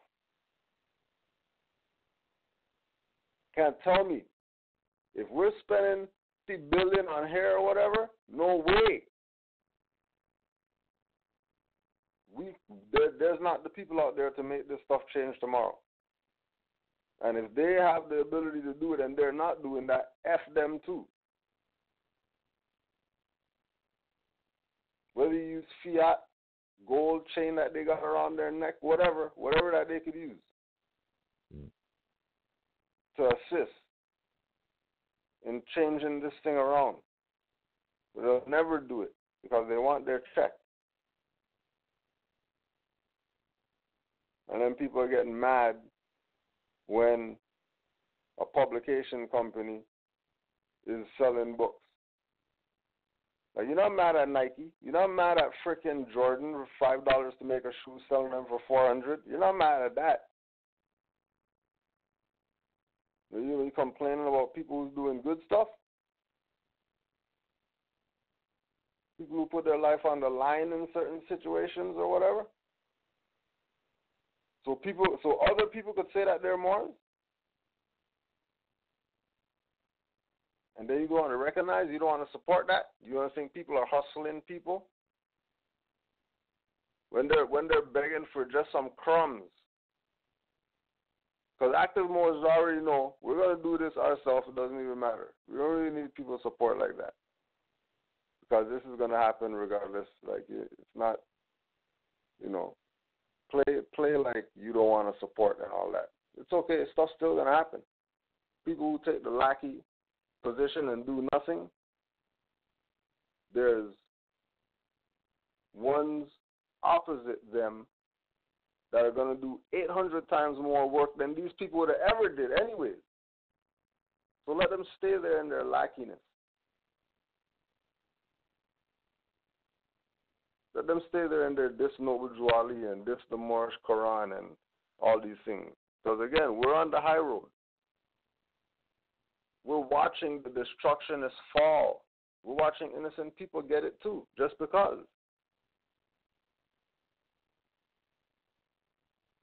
All going back to the theme. Noble Juali came, everybody knows. Only people who don't know, Negroes in North America who think that they're everything else but Moors. In order to be anybody in any culture, you have to be part of some secret order of whatever. That's just what it is. North America, they have that. But it's some Europeans that's running that. And then unconscious Moors are thinking, go to them to get them to say, yeah, let me wear my fez again and let me wear my stuff again. When they're Moors, all they have to do is claim it. All they have to do is put it in the ethers.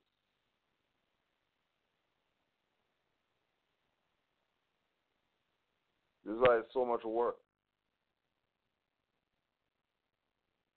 Because, a lot of the work that people do is people's own work that they don't want to do for themselves.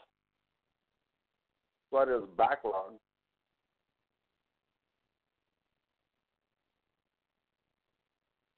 There's backlog because if people take the time to study,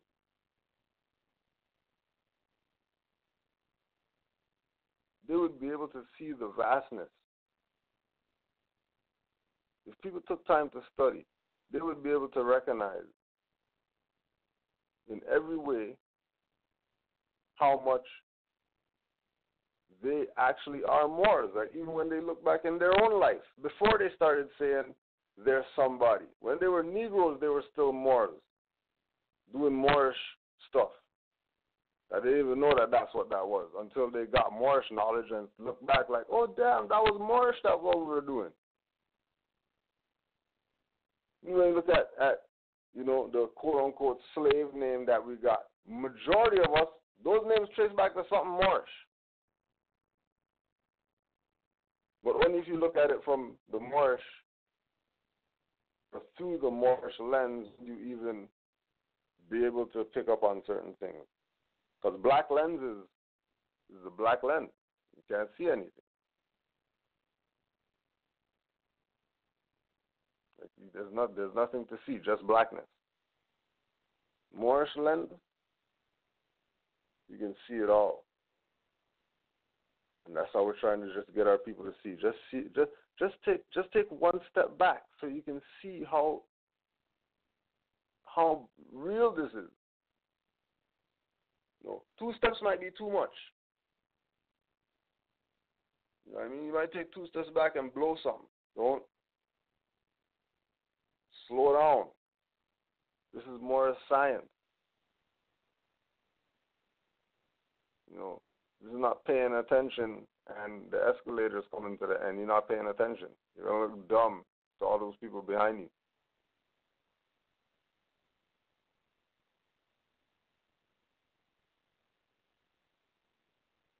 Don't try to jump on this.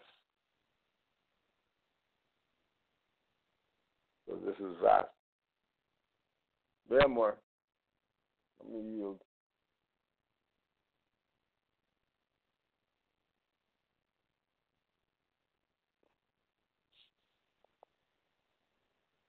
got the muted one right now. Yeah, he must be muted.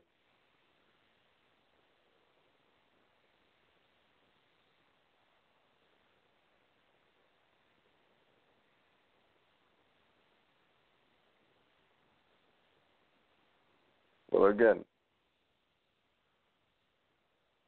recognize that the teaching, the divine instructions, the holy instructions that were presented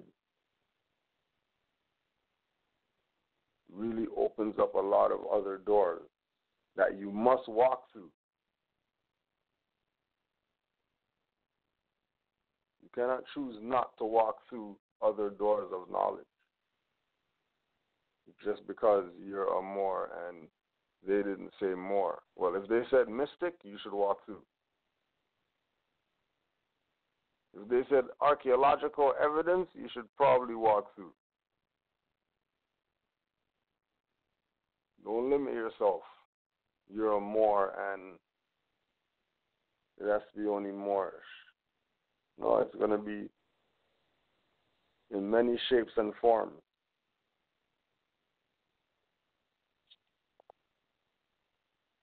It's going to be many shapes and forms. Again,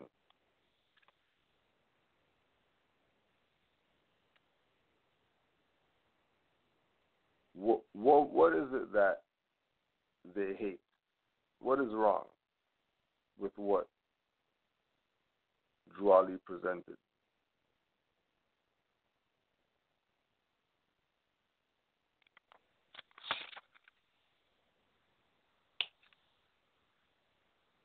Egypt, capital dominion, capital empire of the dominion of Africa. According to all true and divine records of the human race, there is no Negro, black, or colored race attached to the human family, because all the inhabitants of Africa were and are of the human race, descendants of the ancient Canaanite nation from the holy land of Canaan. What your ancient forefathers were, you are today without doubt or contradiction. What your ancient forefathers were, you are today without doubt or contradiction. Without doubt or contradiction, you today are your ancient foremothers and forefathers.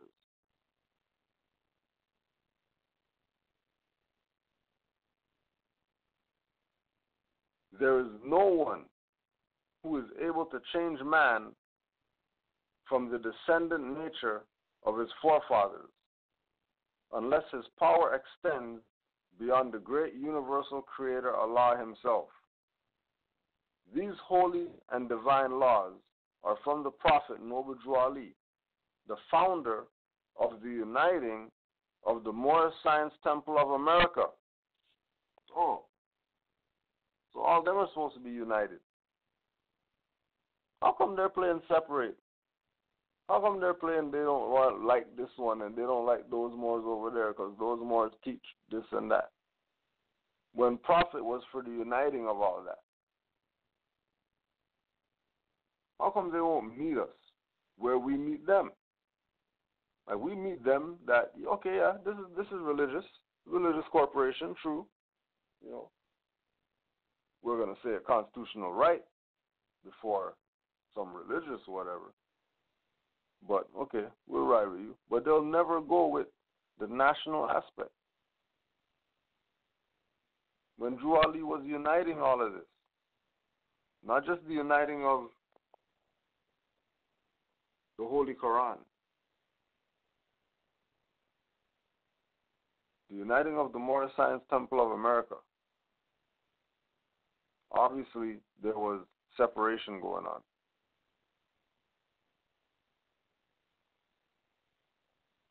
These laws are to be strictly preserved by the members of all the temples of the Moorish Science Temple of America. that they will learn and open their meeting to guide it according to the principles of love, truth, peace, freedom, and justice. Every subordinate temple of the Grand Major Temple is to form under the covenant of love, truth, peace, freedom, and justice, and to create their own laws and customs in conjunction with the laws of the Holy Prophet and the Grand Major Temple. So you know what the principles are. You have the Prophet, you have the divine instruction, you have the holy instruction. You have the questions for Sunday school. You have your dictionaries. You have your other reference points of studying based on what was presented by Noble Drew Ali. And then you start presenting this information. You open your meeting, guide it according to the principles of love, truth, peace, freedom, and justice. But remember, it doesn't have to be called Moorish Science Temple of America. You don't have to give nationality cards. You don't have to give paperwork. You don't have to seal papers and do all that. You don't have to do that. That's already a lane that somebody's doing. The lane that many people are doing. Start up a school so that this information can be put out. Just like how you see these little pop-up churches just popping up. Praise God Temple. Oh, we love God Church. The God's Chosen Tabernacle. But remember, as Moor, you're Aboriginal Indigenous. So this is your culture. This is not some religion stuff that you're trying to do so you can get some tax break. This is a birthright. The Prophet Noble Drew Ali was sent by the great God Allah to warn all Asiatics of America to repent from their sinful ways before the great and awful day that is sure to come. The time has come when every nation must worship under its own vine and fig tree, and every tongue must confess his own. Through sin and disobedience, every nation has suffered slavery due to the fact that they honored not the creed and principles of their forefathers. That is why the nationality of the Moors was taken away from them in 1774, and the word Negro, black, and colored was given to the Asiatics of America, who were of Moorish descent.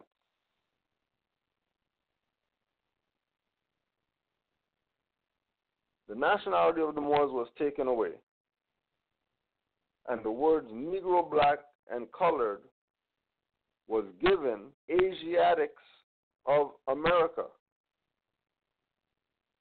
Not the Asiatics of Asia. The Asiatics of America. The Asiatics of America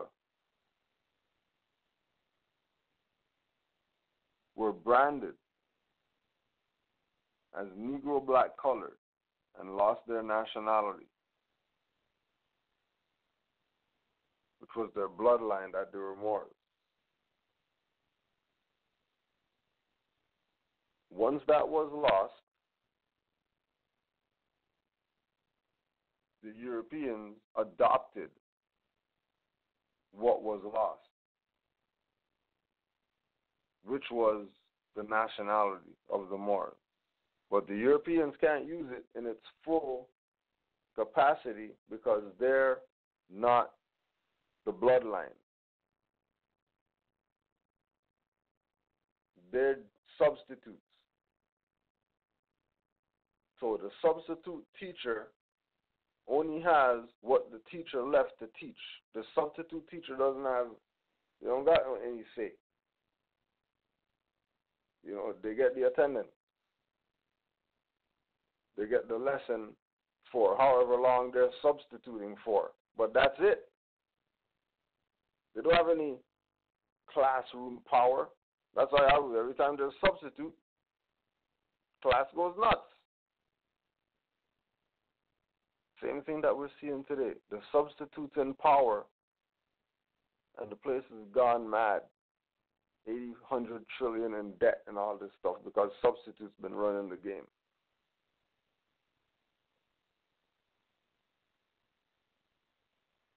But remember, these Asiatics of America that lost their nationality, they are of Moorish descent. They're not of Hindustani descent, Asiatics. They're of Moorish descent. Asiatics of America of Moorish descent.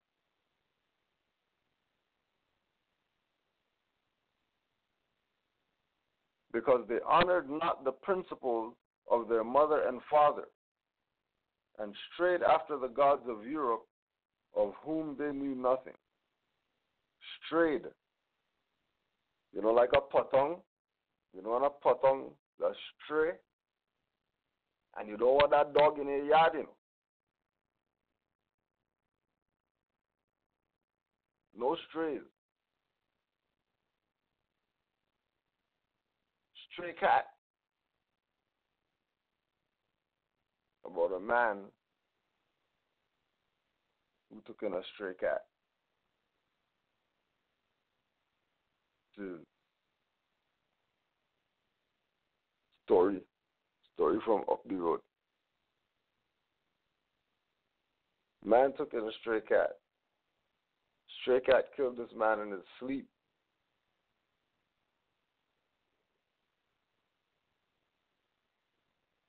Everything seemed nice and all that stuff till nighttime. Stray cat went nuts at night. Right?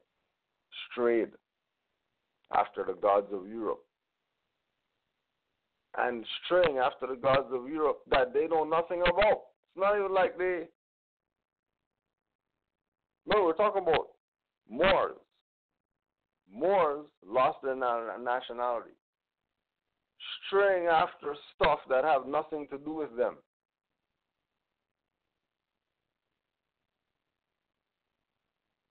Going after things that mean nothing. Like going after things has absolutely nothing to do with them.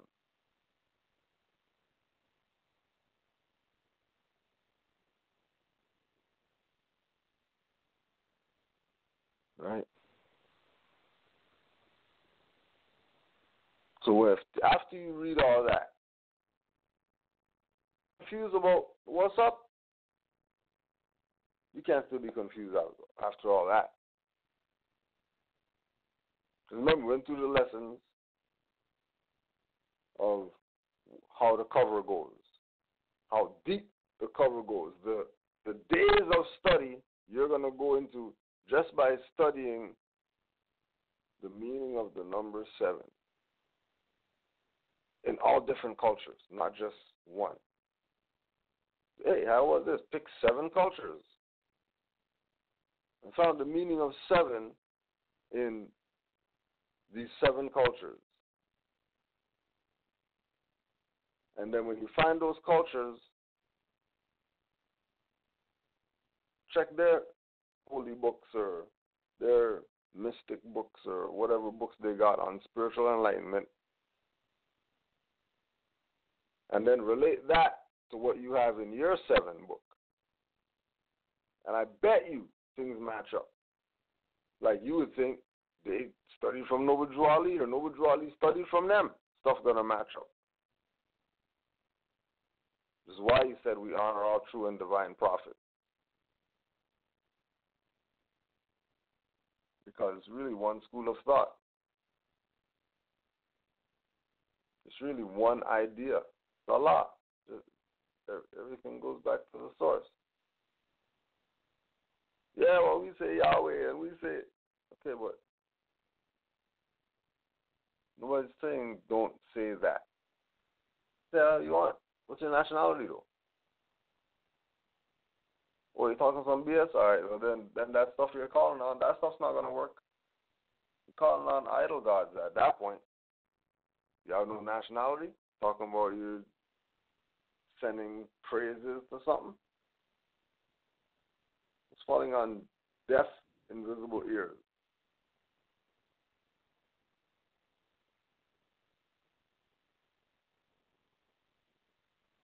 That's just what it is. Do not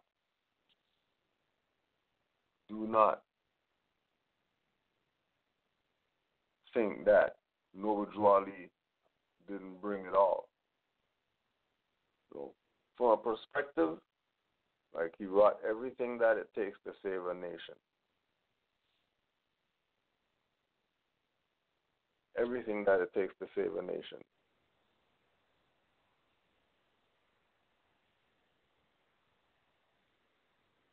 And you're supposed to take it and save yourself with it.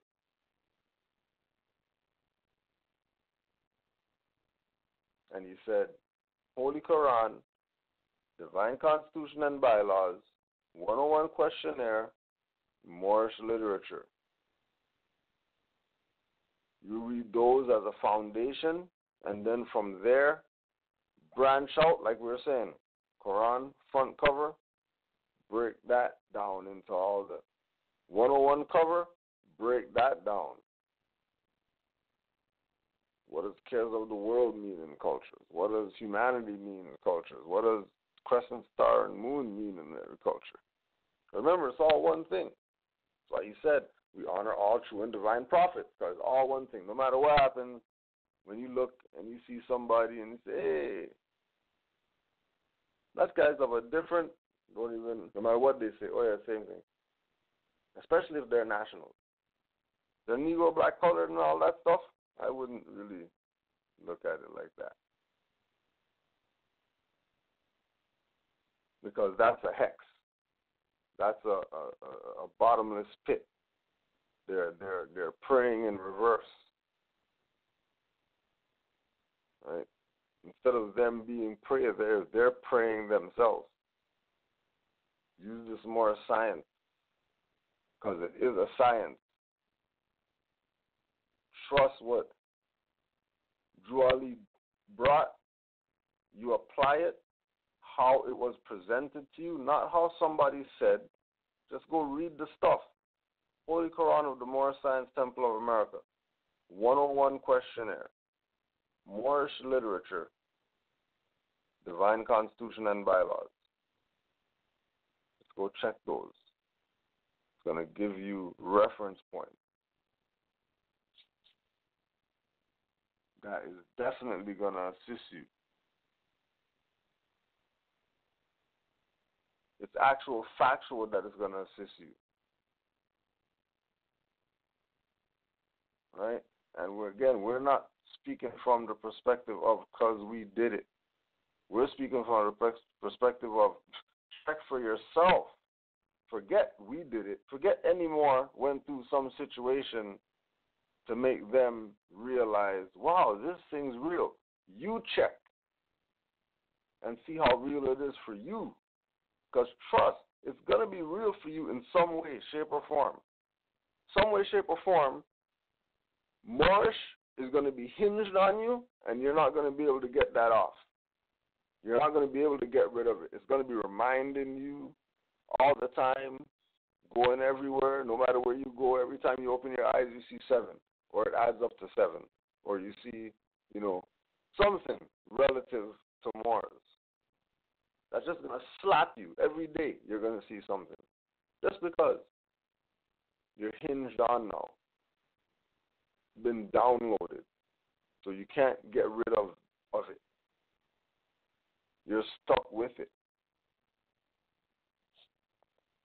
Just because.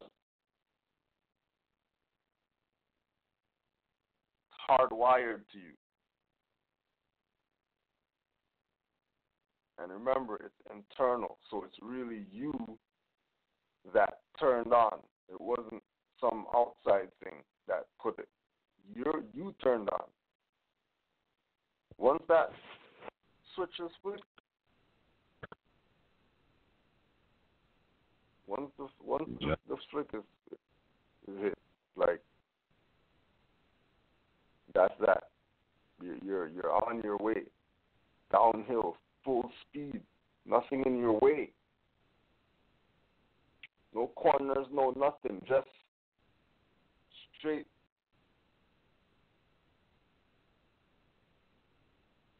Peace, Moor. Yeah, where you at? Something like that. Islam, Moor.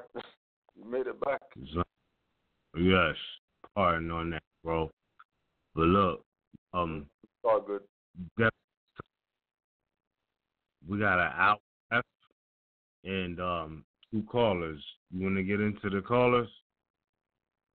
No doubt. Cool. That being said, we're going to take our first caller. Caller 619-303. You're live on the air. You with us? Caller 619-303.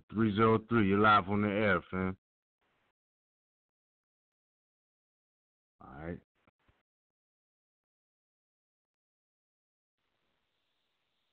Cool. Caller 412-727.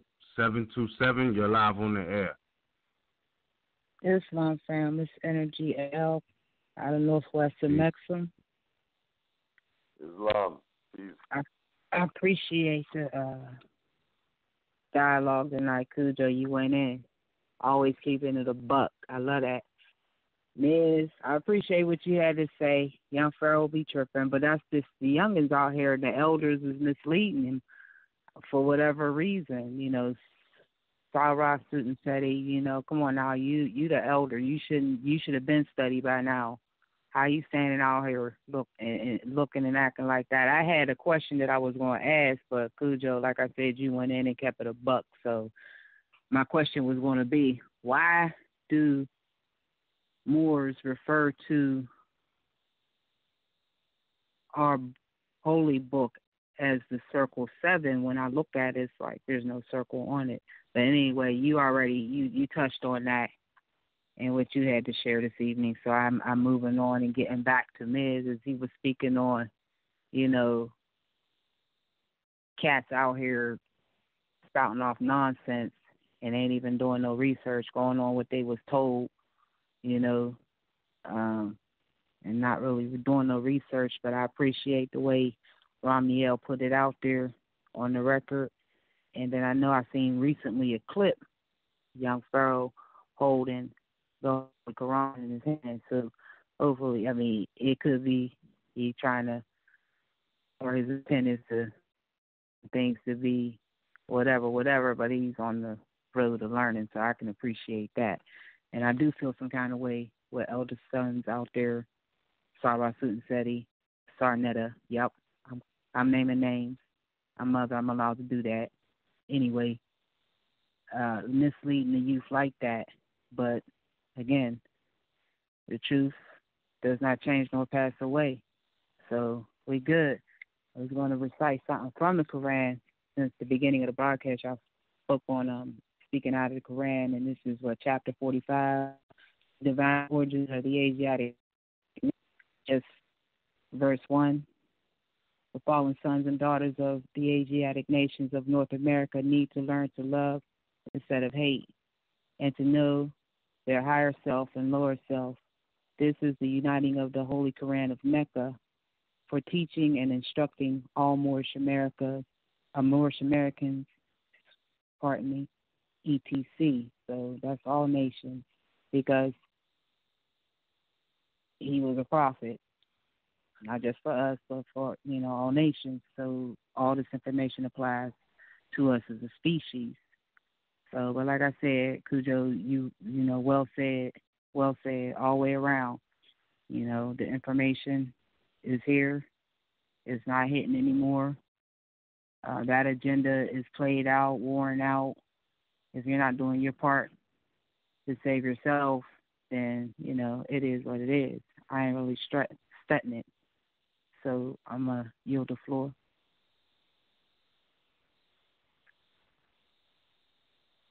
All right. Thank you so much, Sister Energy. It's good to hear from you. Once again, Indeed.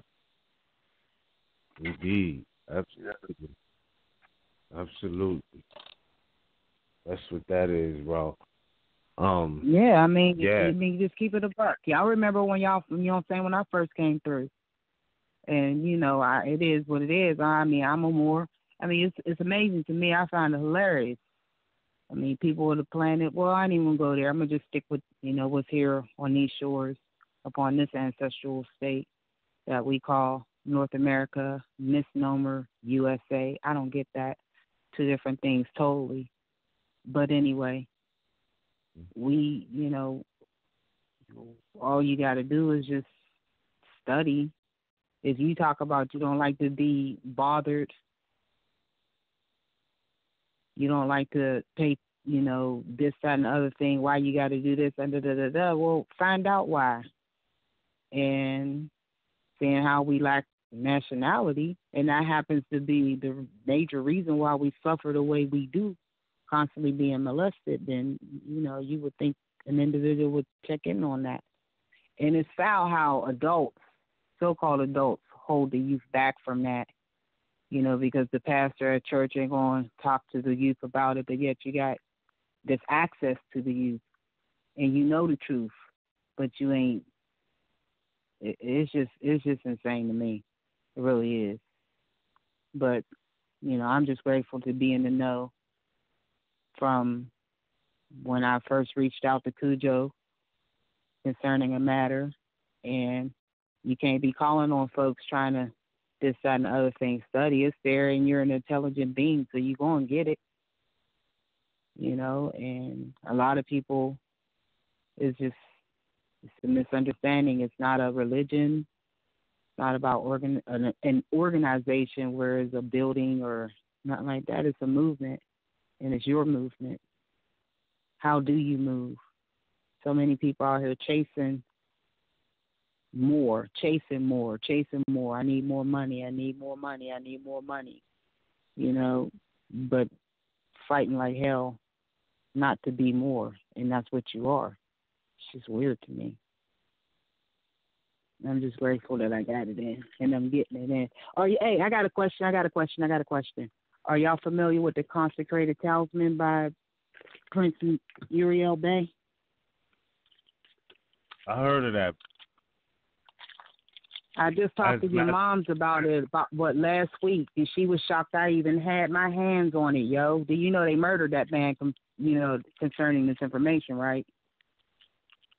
Okay. Yeah, I wasn't sure how he passed through him or anything. It was under suspicious circumstances. I'll accept that as murder. And think about it. If you study any of the information that he put together, I can see why they murked him quick. Yeah, people like Jordan Miles can still be out here because they know the masses ain't gonna hear that. Like he even tell you, they so busy want to play ball, football, basketball, they going to the game. That BS. However, yeah. So I just came upon his information about 2 months ago, and I was able to get my hands on a little bit of the literature that has been released, because as your moms was saying, that it wasn't even out there all like that, and he wasn't really, attempting to put it out there all like that, and I could see why. But anyway, I know I've seen 2 videos, but right here, page 6, inside the Consecrated Talisman, nonsense, the profound works of noble prophet Noble Drew Ali and Malachi Zadok El. Has there been a holographic text that speaks to the spirit, mind, heart, soul, and body of perfection known to thee as man? And it's jam-packed with so much information. I'm so grateful to have my hands on it. I have 1 and 2 and seeking to get 3. Really, that's something you talk about studying and just even more information concerning when, where, how, what's still on the books. When he's said, when the prophet told us to speak in an intelligent tone, he speaks the Moorish Latin, so he was able to retrieve a lot of the documents that's still in play, that's still being held in, libraries around the world. It's crazy. It's crazy. It's right here. And when somebody said something about Empire, and I know y'all wasn't talking about the TV show, but I ain't going to front. Don't get me started on that TV show. Y'all don't even know. It's right here in front of our face, just like everything else right in front of your face, showing you your empire in a way that's in today's terms, but people getting distracted by certain fractions. That's still a part of existence, the so-called homosexual part. The so-called European part, somebody just brought that up to me, the reason why they don't check it out. And the only reason why I started checking it out is because I seen what I guess they're called memes or whatever on Facebook twice. Now that, not together, it was like some time apart and seeing the same meme, and it made sense. The guy that plays the main character was sitting in a chair, and it stated, people wait all week to see our show about an empire, but won't spend an hour a day to learn how to build one. And after I seen it for the second time, I was like, all right, let me check it out. And man, if it ain't talking about us in the here and freaking now, it's crazy. It's crazy. And based on if we knew the knowledge, or if we were all operating under the information that's available to us, that's in play right now on how to handle business, because being in this paradigm, that's all this is about, is handling business. But anyway, and operating from your standpoint in proper person status, oh my goodness, it's crazy out here.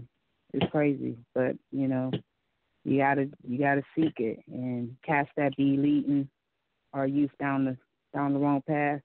Justice will catch them. I ain't even expecting that. Miz, you spend a little bit too much time giving that era, that whole situation play. But I understand. We get passionate. I thought he was addressed on that matter. I do feel he was addressed on that matter. Romney L, he really put it off on that one video he recently put out. Actually, I guess shortly thereafter. But yeah. But I'm glad to hear you all too. Got the text tonight. I was like, and I can tune in, possibly get on. Why not? Talk to the family tonight. So how y'all been? Well, Noble, how about yourself? We thankful you did call in. It's been a minute since I heard you call in, but all is well. Thank you for tuning in, adding on. Always good to hear from you. So. Islam. All is. And it's funny you mentioned the memes about empire, because I remember one. It's about when he was meeting with a European about a record deal, and on the fireplace they had Creed Moor written on the fireplace, etched in stone. Dude. That's when. Dude, you're not trying to get me started. Season 1, episode 1. Dude was in the booth. His sweatpants. At the top of his sweatpants is the crescent and the star. I BS you not. What he say? He the Prince of America. What he say? Higher state of mind. This is our year. Prince of America. I'm not ish right there. What? And then they went into the booth and he had on sweatpants with the crescent and star right at his.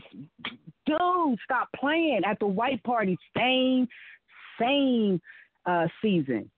What did they have on at that white party? Moorish garb. What we have major influence on this planet. Our music is everywhere, just like any other time throughout our existence as a species. Our music is all over the planet. You can turn on you can go to Marrakesh, you're going to hear trap music. Bruh, come on, trap music in Marrakesh? Who does that? That's the influence that we have from these shores right here, but yet we don't control it. Why? Because we're not even in our proper status, because we're outside our freaking minds. But don't get me started on Empire. Please don't. And yes, I've watched every single episode, and I analyze and I see all of it. What he say? It ain't about the money, it's about the power. That's a song, one of the songs. All their songs be hitting on all the information, and it's so crazy. It's right in front of our face. And it should be understood by us. But a lot of more, I don't watch that because of the gay, da-da-da-da. And it's like, dude, You're missing it. I'm telling you, I don't even watch TV. That's the only reason why I watch it, and I watch it on, what's that, the internet, what's it called, Hulu, whatever. You know what I'm saying? And I sit through the commercials, and that's why I don't watch TV, because I hate commercials. But anyway, and I'm like, just every scene. The end of season 1, when they was on the balcony, who went over? I already knew Becky with the good hair had to go over, because we can't have them in the Empire no more. We didn't learn from them lessons. You know what I'm saying? You do you over there, we do us over here. That's how we do. And if you know how to handle business, we'll do business with you. But you act a fool. You can't be acting a fool here in my house, not on my land. That don't even make sense. Please don't get me started with Empire. Please don't. It's so deep. It's so deep in the face. And Cujo, you know what the industry about. Come on now. The influence. Oh my God. Oh yeah. Oh, and I got it as my ringtone. I'm a Moor, not black or Indian. Cujo, how do I get that? What CD? What is the title of the album or CD that's on? That's what I'm glad I'm still in line so I can ask that question. That's Iron Sheik 5. Iron Sheik 5. Thank you so much. I got to cop that because that's my ringtone. When I heard that, I was like, y'all, I love to hear my phone ring and I'm in public. I let it ring a little bit so they can hear it all. But anyway. Love it. Appreciate that. But anyway, y'all know me. Indeed. Well, that's I'm glad I got a chance to speak on Empire because that is near and dear to my heart. I ain't even going front. They go so hard on that show. It is so well written about our information all the way up through. Oh, my goodness. Oh, my goodness. Yeah. And we missed it. But, yeah, y'all get your hands on it. This, The Consecrated Talisman, Prince Uriel Bey. And then volume 2 is Economics with an O in front of it, and it's Moorish Latin, so I'm sounding it the best I can. So Economics, that's OECONOMICUS.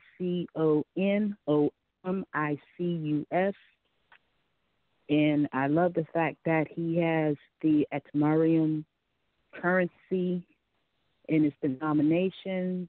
The Bill 25 has Sheikh Sharif Abdul Ali on it, commonly known as Noble Drew Ali. I appreciate that. You know, the fact that the document from the so-called, Homeland Security, you know, they put on notice and sent reference back in acknowledgement of the currency. So, you know, things like this, just, you know, this brother put forth. And it's like, wow, right in front of our face. And he said, speaking in intelligent tone, you get a favorable response. He obviously was able to, and he put this information together for us, and we're able to get a piece of what he did as far as the movement. So, you know, I heavily suggest that people should cop that and study it because the information is really deep. And when you spoke on you doing stuff, when you look back, once you start studying, you look back, you be like, I've been doing Moorish science, you know, in a lot of my practices. And one of the questions is about the national dish for the Moors is couscous. And that's something I've been eating twice sometimes, didn't even realize, you know, didn't even realize. And sitting on the floor eating stuff like that. I make my own clothes, and it's just so many things. You're more. Just deal with it. You're more. Stop trying to chase more. Just be more. Exactly. There's one. We got a couple of more callers left, so we're just gonna get to them. And yeah, highly appreciate you on the check-in. There's a lot, Mother Energy. Wholeness, Joe, wholeness, Miss, peace. All right, peace, sis. Be safe. Cool. We're always good to hear from Sister Energy, fam. Sure. All right, caller 603-609. Live on the air. You with us? I'm with you guys. Hey, family, how y'all doing? This is Najwa. Islam. I'm out here. I'm Islam. I'm out here on the road, so I don't know how good my signal's gonna be. I just wanted to say a couple things. Well, three things. One, I love the way you guys are handling young Pharaoh over there. I see the love energy in there as far as what you guys are doing as him being a younger brother. I like that. But on the tip with Jesus, I just wanted to put this thing out there, because I was kind of raised in the church. And, knowing what I know about Egyptian stuff, or Kemet stuff, which is not much, but I do know that we utilize the principles, or that they utilize the principles, and that when we came into Christianity, we were supposed to also utilize those as principles, not as anthropomorphisms, if you would. And we just didn't get that higher knowledge of it. So when I ran into the Circle 7 Quran, which was mentioned by C. Freeman L., I looked at it the same way. I was like, I don't want to go back into no church mindset of Jesus and all of this other stuff. And it took me a while to read it, just like what Set and Ra was saying, But it's a matter of getting those principles like you're bringing out. It's not about that belief system. So I just wanted to put that out there. The last thing that I wanted to say, and then I'm going to yield the phone. I've been doing some research on my history to find out my family names and stuff. And there's more information out here. I guess because more people are looking it up. Well, as it turns out, one of the things that I noticed about the name that was put on my family, if you would, there is a Caucasian side or a white side, for lack of a better term, and a black side, for lack of a better term, in every name that I look at. One of the names that I look at, I'll give you an example, Pat Boone. We know what he looks like. But I know that my family is not Caucasian, white, European, for the most part. I looked that name up. You guys might want to go check out that information, looking up that name, Boone. It's a website called GENI.com. Put that name in there, and you'll see that name transition back through history. As I was able to transition back through this name in history, it went back to about I probably got back to about the 800s. When you get back to about the 800s, you're going to run across, I don't know what her title was as far as countess or princess or whatever, but the last part of her name was Delaware, okay? I remember someone mentioning that when some people came up the Hudson or came up one of the rivers over there on the East Coast, that's what they screamed, Delaware, okay? One of the ladies that I work with right now, she said, when I told her this information, she said, yeah, they worked on the Underground Railroad. So my question would be, if it's in the 800s or the 900s, how did the Delaware work on the Underground Railroad? That would be the first question. The second question is that when you look at where they say these people were at, either born or passing away or something like that, their birth or their death, one of the things it says is the Netherlands. Now, because I'm not real versed on geography, I'm still over on the other side of the water because this goes through all of the royalty that's over there on the other side of the water. But in this one, it said that particular place was now known as, Long Island, New York, or something to that effect. So that literally puts that royal family back over here prior to the Europeans getting over here. So we got to get away from the colorism, get away from the religion, and go on and bring this thing in because we own the land. We had the land. And so that name possibly, more than likely, was not that European coming in putting their name on us, for example. That was what they said was the melanated people, some of the melanated people who were on those plantations accepted the names of their former masters, which could have been the melanated people as opposed to the European people who came in after the Civil War. So I just wanted to put that on the record for you guys out here doing this research. Mhm. It's funny you mentioned the Netherlands. I'm gonna just make this suggestion to you because now you're talking about the Dutch. I don't know if you ever seen it. You may have seen it. Have you ever watched the video or a short movie? It's less than an hour. It's called The Dutchman. Have you ever watched that? I haven't watched that. I just got finished with The Tudors, the whole series of The Tudors. But go ahead. All right. No, go make a note of it to watch that movie. It's less than an hour. But I'm telling you, if you really pay attention, don't look past the fact of the swirling. Like, it's not even swirling. It's just like this European woman is a predator on this Moorish man. And, you know, the movie is called The Dutchman. They subconsciously got the Dutch Master logo placed for you. Yeah. But she's proceeding to tell him about who he is, right? You got to watch the whole thing because she say it all in there. She's like, what are these hopeless colored names, you know, creeping out of New Jersey? And then she goes on to list. She goes on to list them. She says, like, Leonard, like, Black. Like, I was like, hold on, what?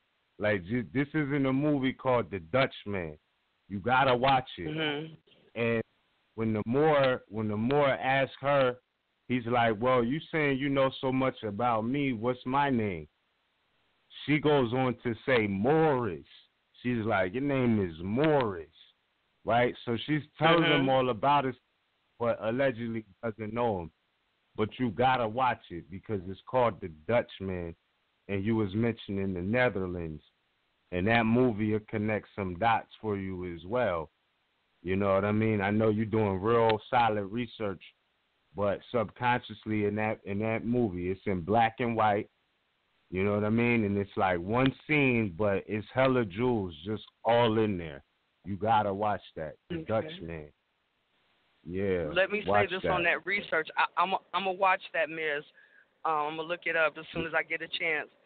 But on this history, if you look at it, they'll go from England to Wales, I believe it is. It'll go back to France, Scotland, and then I think it proceeds around to the Dutch. They even go into one of the royal families. They end up going into the Holy Land, which on GeneI.com it actually says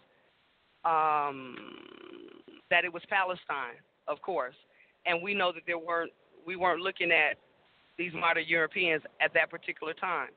There's another thing when y'all start to look on there. If you start to look under there, looking up that name Boone, which changes to Bohun, and de Bohun, okay, with a D in front of it, kind of like with the French dialect, if you would.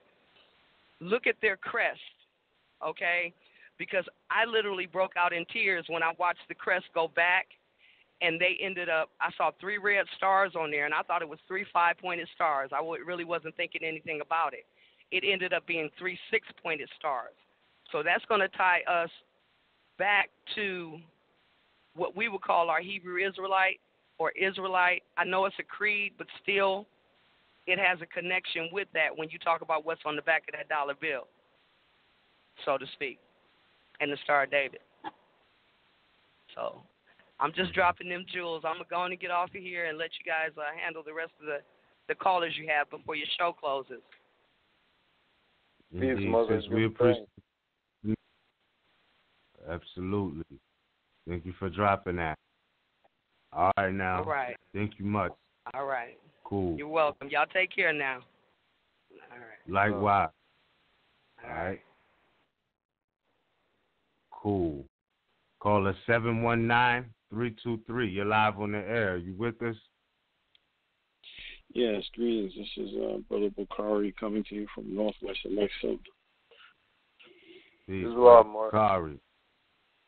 Hey, yeah, I just listening to this wonderful show and all these good points that were coming up, and Moor's these mothers are just dropping it tonight.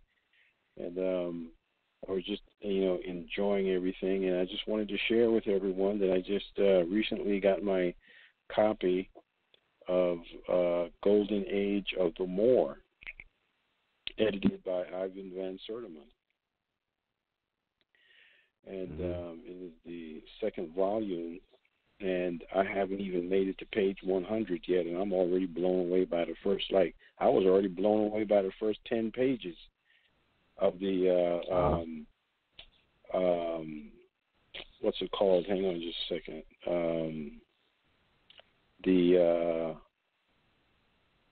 It's an excerpt from The Moor in Africa and Europe by Ivan Van Sertima, and its origins and definitions. And just in the first paragraph, I just had to share this kind of like a freestyle type thing. I hope you guys don't mind. I don't want to take away from any of the points that were made this evening, but I just had to just share this because it's just shows there's just so much information out there.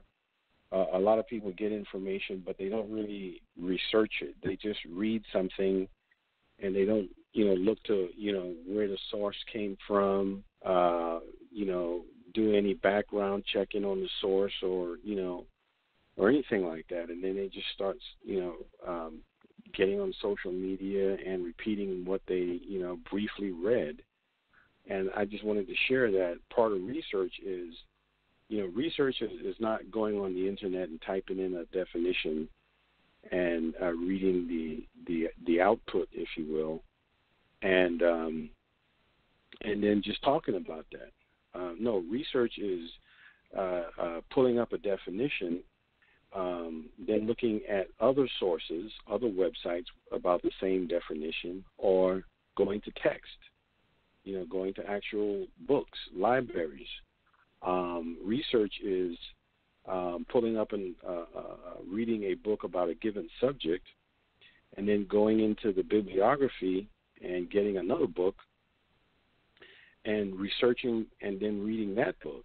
And then research, again, is also reading the opposing, if any, like as an example, if there are like several scholars who profess the same ideology on a given subject, right? That's wonderful, regardless of whether or not that meets with your paradigm, and you're just coming into the movement. I believe it's important for you to not only research a view that mirrors your own and break that down, but also the opposing view.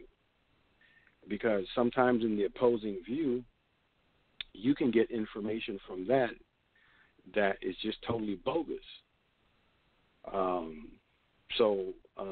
And then again, the other thing I wanted to mention, another thing I wanted to quickly mention, for people to, have their thinking caps on, is like when you hear a lot of these people out there who just came on the scene, and Cujo has pointed this out on numerous occasions a few years ago or recently, and you hear them say certain things about a given text, or they quote someone or what have you, I would strongly recommend that you don't take their word for it.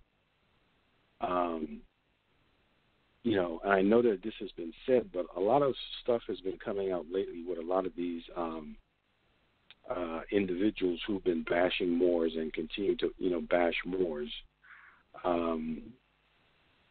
who are saying certain things. And one of the individuals who brought this to the attention of the public was Brother Rami Salam El in one of his videos that he did, where he clearly shows that an individual who mentioned a given text misrepresented the information. And so because he went into the text and read from it himself.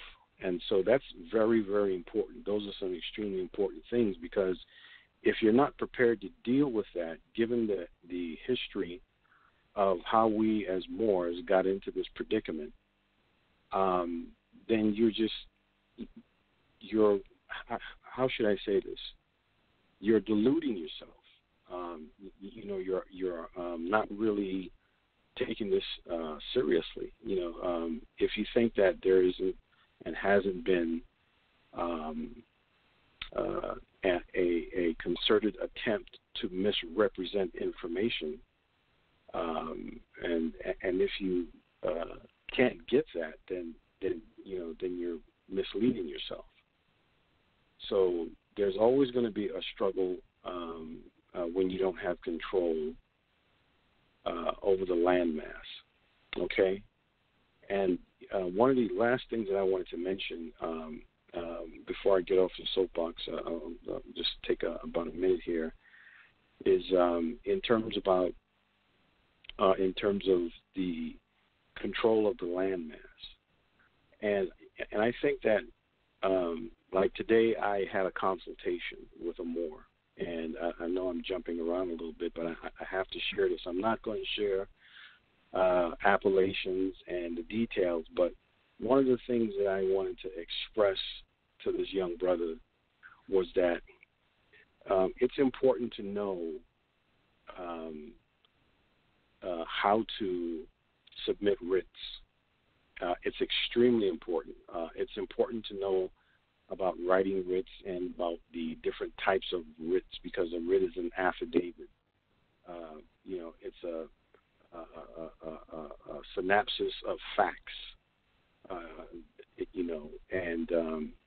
And so it's important to utilize them. It's important to know about various different things about land and acquisition and things of that nature, and the right to travel, knowing about your rights and things. But one of the things that I wanted to stress to this young man was that it's important, it's much more important to be prepared for the fight. It's much more important to recognize there is strength in numbers. It's much more important to recognize that things have been done the same way for several hundred years. Okay, that's important to recognize. And so it hasn't been working under this particular umbrella in the same fashion, so that tells you something. And so I just wanted to share those thoughts, and thank you for the platform, and just allowing me to say those things, and just continue to do this, man. And thanks for the mothers for calling in and dropping that information, because and then to the sister or to the mother who mentioned about the television series, tell her to check out, if she's still listening, check out the Musketeers, the latest version of the Musketeers, and they're dropping Moorish information. They're using the term Moor as it pertains to a heavily melanated brother in the series, and they dropped a whole bunch of stuff in that television series, which they canceled. But check it out. It's all out there. There's no mystery. It's only COINTELPRO agents and people who have mental problems that are just confusing the hell out of the masses. Islam, I yield the floor.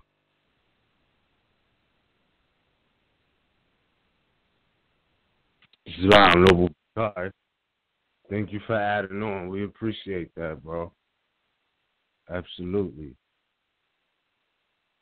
Definitely. So the Musketeers, definitely look into that.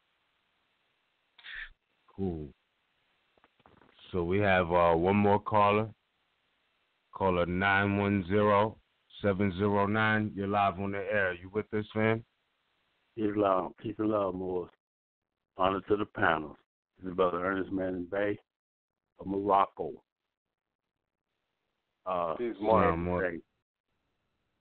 Just had to say, after listening to everything, it all comes back to what? The Hermetic principles as well. We know we are more. People don't come up against something that's not real. So I'm glad. Tell them to keep coming. Keep coming. Because every time they come, they let somebody else know that we are here, we are real, okay? And it's up to them to take hold of what's real and what's true. And it will happen. Mm-hmm. Little brother like me over here in this North Carolina territory, I look around, like you say, I'm the only one in my area. That's okay. I'm going to be the only one until somebody else sees that light and wakes up. So don't worry about them. Liz, y'all right on cue, always. Cujo, what? Love it. Cujo be going at them, okay? Love it. It takes it all. It takes it all. Sometimes we have to war with our own people. But it's out of love. I yield the floor. It's love, Moor. Peace, Noble. Peace. Indeed. To tune in on that. We highly appreciate that. That being said, bro, that is our last caller for the night. You want to add anything on? Oh, hold on. My fault. We do have one more caller. All right. Caller 682-360. You're live in the air, fam.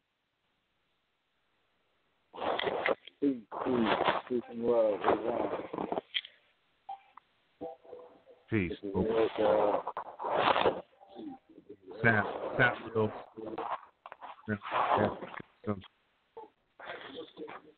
You say what? Sound a little scratchy. Hold on. Let me take this Bluetooth off. Can you hear me? Yeah, peace, Moor. We can hear you clear now. Ready? Yeah, no, it ain't that much time left. I just had a quick question. I was trying to try to get the nationality card because I've been trying to navigate with the papers, but it's kind of hard without a photo sometimes. But I was trying to figure out, like, I want to put the P.O. box. I want to use a P.O. box on the nationality card. I was trying to figure out how can I get a P.O. box if I ain't got the nationality card without using my ID. You have any suggestions on that? I'm sure there's ways to work that out if you got relations at the post office.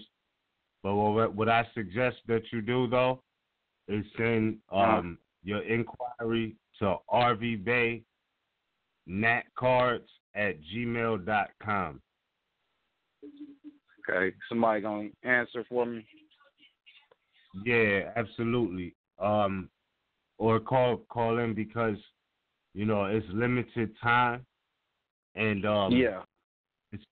You know what I mean? Like, so I would say, like, if you need to really build on that, you should send your inquiry there. Or if you don't mind, I'll just take it down, but you should still send your inquiry. Okay. I mean, I do.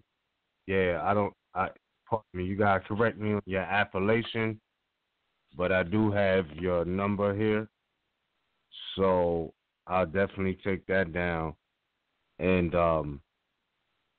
see what's really going on with you from there, because I know it's been a minute, but I know they require or ask for a certain few things. I'm not sure, but again, yeah. What's the appellation, bro? Eric Amelia Sierra Bay. All right, I got you for certain. Yeah. Right. You can send your inquiry to rvbeynatcard@gmail.com for now, or, somebody will definitely get back in contact with you. All right, I would appreciate that, man, for real. All right. Yeah. You know what? A lot of the things change with the post office now, too. Especially the one where they try to have you do everything online, which isn't really fair. Like, right now, you can't even set up an appointment for a passport. You know what I mean? Unless you go online. So I know a lot of things they're moving over to the digital wave, which makes it harder to, you know what I mean, get the point across. But yeah, and they want maybe ID and stuff like that. Yeah. It's nothing impossible, you know. It's just that I know they switched up their format with a lot of things. So like what you used to be able to walk in there and do, now you have to do online, even down to getting a passport. Like you can't even set up a meeting. You got to do it online, and I don't know how much of that has changed and what those challenges are like. But for certain, more, we'll definitely build on that. All right.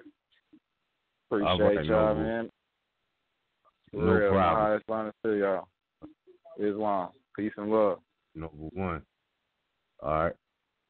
Yeah, because we have one more caller. Caller 80421. You're live on the air. You with us? Yeah, Islam. Can you hear me? Yes, peace, man. We can hear you. Yeah, this brother Zad. I didn't want to prolong the call, but I want to say thanks to Kuja for the shout out earlier about the spouse situation. That was amazing just to see that little bit of growth, even though I know it's there. She's always saying little stuff, and I'd be like, where did you get that from? And sometimes I forget that I do talk to her about a whole lot of stuff and not knowing if it's getting through or not. A lot more. Yeah, and that thing with that brother, it's just kind of crazy. Miz, I know you was kind of shocked when you heard the information from that brother. And like I said, I don't know if we speaking names or whatever, but you did a video with him, and it's kind of crazy because you right there with somebody, and then they just start talking crazy, and you just like, what? Hold up, I was just with you, So it's just kind of crazy, what's going on. Yeah, man, it is, bro. It really is. And just goes to show, man, because all of that could have been resolved if it was any problems. I don't know. I just sometimes I feel like people think that's like the open wave of getting recognition. Let me mention RVBey. Let me mention, and I don't know, man. I can't call it, but that's what it be looking like sometimes, Yeah, that's what I was speaking about on the call. Like I was talking about the art of war, and I went back and revisited today, and in chapter 3 it says the nature of the attack, and just going over. I was talking to my wife, and I was showing her the information, and it says people will always have the desire to see the demise of any leader, including their own. If there is slightly annoyance or inconvenience brought about by or because of that leader, people are generally unsteady under pressure, and they will usually follow the bread wagon and do so with little regard for future consequences. So it says the masses of the people are only concerned with their own welfare. So if going back into it, it was just basically saying how to, like you all were saying, previously that RVBey has been around and been doing the work, and they're you all are pretty much the leaders. So you have all these other people that don't have fame and nobility, and they don't have anything to put in place. Followers were to follow them. Whatever they have is going to put them back in a 14th Amendment status, where that's not good for them. So they out here talking all this crap, and you have nothing, you have no remedy, you don't have anything. And I think, Brother Cujo, you had a call, or you had a YouTube earlier today that I was watching, and you basically talking about how they don't have anything to put in place, if something was to take place. So it's like, okay, RVBey has been around, and now here you come along, and you wanna jump on something or do something that you're not. Be something that you're not, and that's kind of crazy. Kind of crazy how they're going about it. Yeah, that's the whole incompetence game, And then again, not being sincere enough to sit back and say, hold on a second, let me really check what the Moors are saying. It's no different than we talk about people out here, James Small, Dr. Kaba, Phil Valentine. All them people came here, told the people there, all the black guys, pointed at the Moors, like, hey, you see those Moors over there? Make sure you guys go deal with those Moors. They ain't even checking nobody. So I'm not even holding my breath with them. All I know is the ones who are really talking against this, they have a death wish. They're begging for it. Yeah, that's crazy. That's crazy. Right. But yeah, all in all, like I said, that whole thing with that brother, man, like I said, and I was sharing with you, Brother Cujo, or Grandson Cujo, that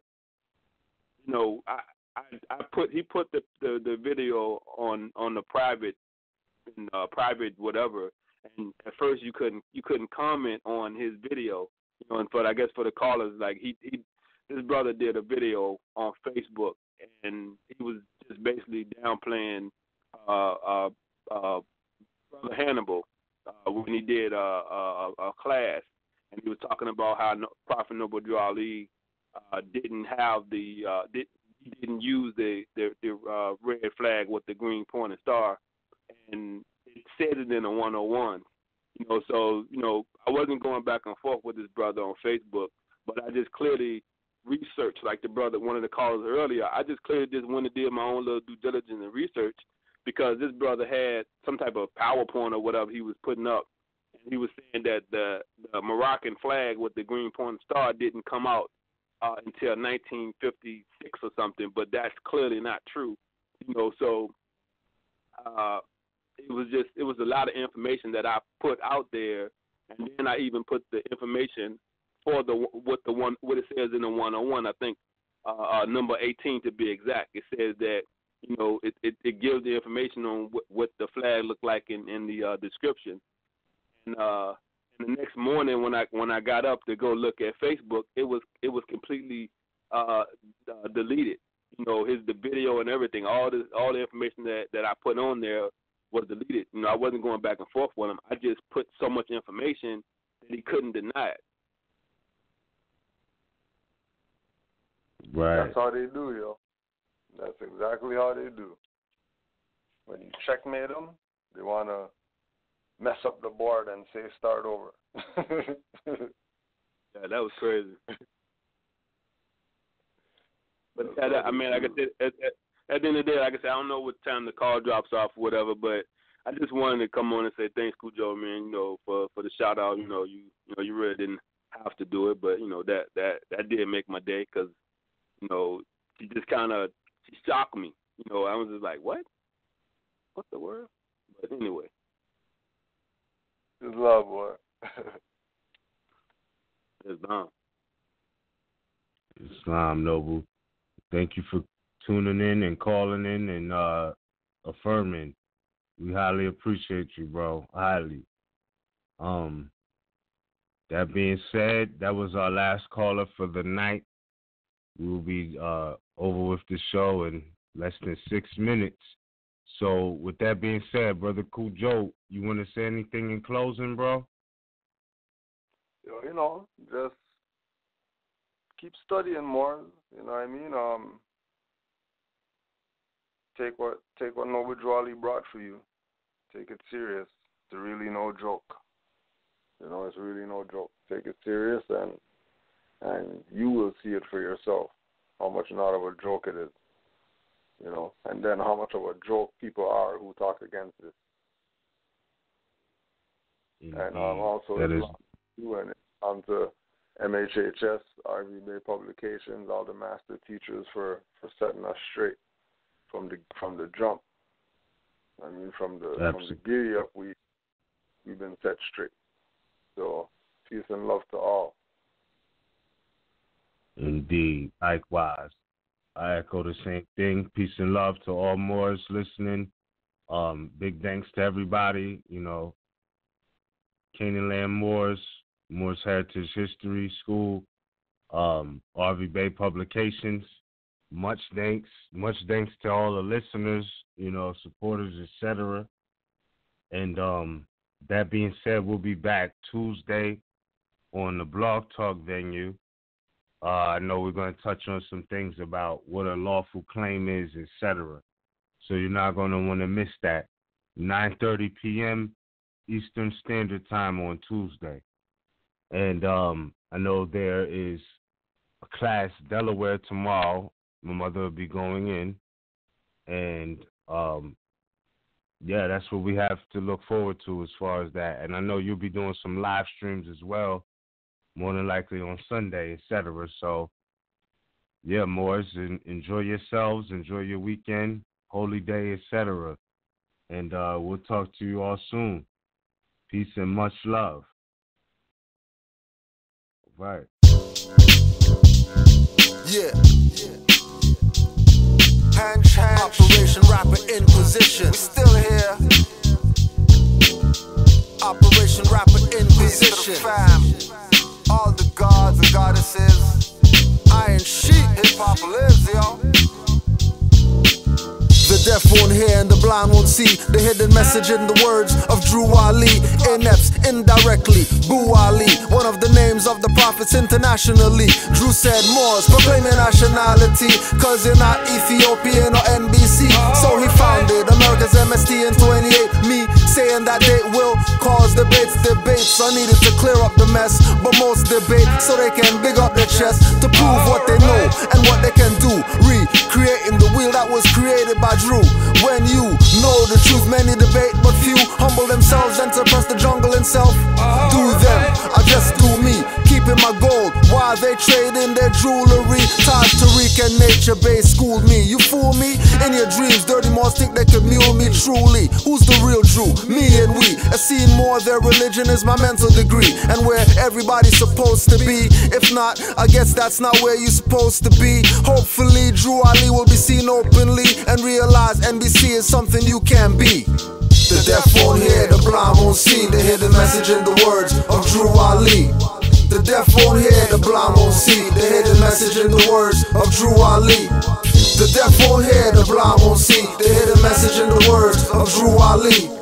The deaf won't hear, the blind won't see the hidden message in the words of Drew Ali. It seems unconscious Moors love the semblance of identity and having no remembrance of the Moorish past, no resemblance of the ancestral land inheritance. Love being the children, not the parents. To do any activity asking for clearance. Their minds like crystal, nothing but clearance. Everyone can progress in their land, the heirs can't. It's your status. Stop blaming racists who bleed just like you if you shank their faces. You Moors flew here in pyramid spaceships, and they use that as an emblem on their aprons, and can't be free if not Moorish Masons. Black or more Europeans are not Caucasians, coming to the new world to civilize pagans. With boats at harbors from mosque on hills, we sending in agents. The deaf won't hear, the blind won't see the hidden message in the words of Drew Ali. The deaf won't hear, the blind won't see the hidden message in the words of Drew Ali. The deaf won't hear, the blind won't see the hidden message in the words of Drew Ali. The deaf won't hear, the blind won't see. They hear the message in the words of Drew Ali. We transcend and ascend in this. It's a journey, just like the Moors traveling. Worlds upon worlds that's found within. It gotta touch her as we exhale. Past all distorted truths and the lies they tell, to keep y'all from drinking at the well. Divine love, that's the fountain of youth. Sun peep it, this is the alchemist's secret. Restoring true unity, resurrecting a community. So every day I wake to fight, though it's hard, it's rest guard. In every demonstration I'm penetrating to the depths of the mind. A noble chief, well kept and refined. You're feeling this, bright like the star Sirius. This musician is the son of man. I look within, Drew Ali on the canvas of my soul to replenish the whole, replacing the old is critical, reaching to the pinnacle. Native and original MC that's relevant, and the style is intelligent, but I keep it interesting. Dropping true math in the cipher if you enter in. The law is the center, so study yourself and be renewed. That's elevation, restoration through contemplation and meditation. Now the soul's navigating, manifesting all creation. The room of this mic, utilizing the light on the path. My body is an astro lab. I take the right actions, and my compass is compassion for internal alchemy. The deaf won't hear, the blind won't see. They hear the message in the words of Drew Ali. The deaf won't hear, the blind won't see. They hear the message in the words of Drew Ali. The deaf won't hear, the blind won't see. They hear the message in the words of Drew Ali. The deaf won't hear, the blind won't see. They hear the message in the words of Drew Ali.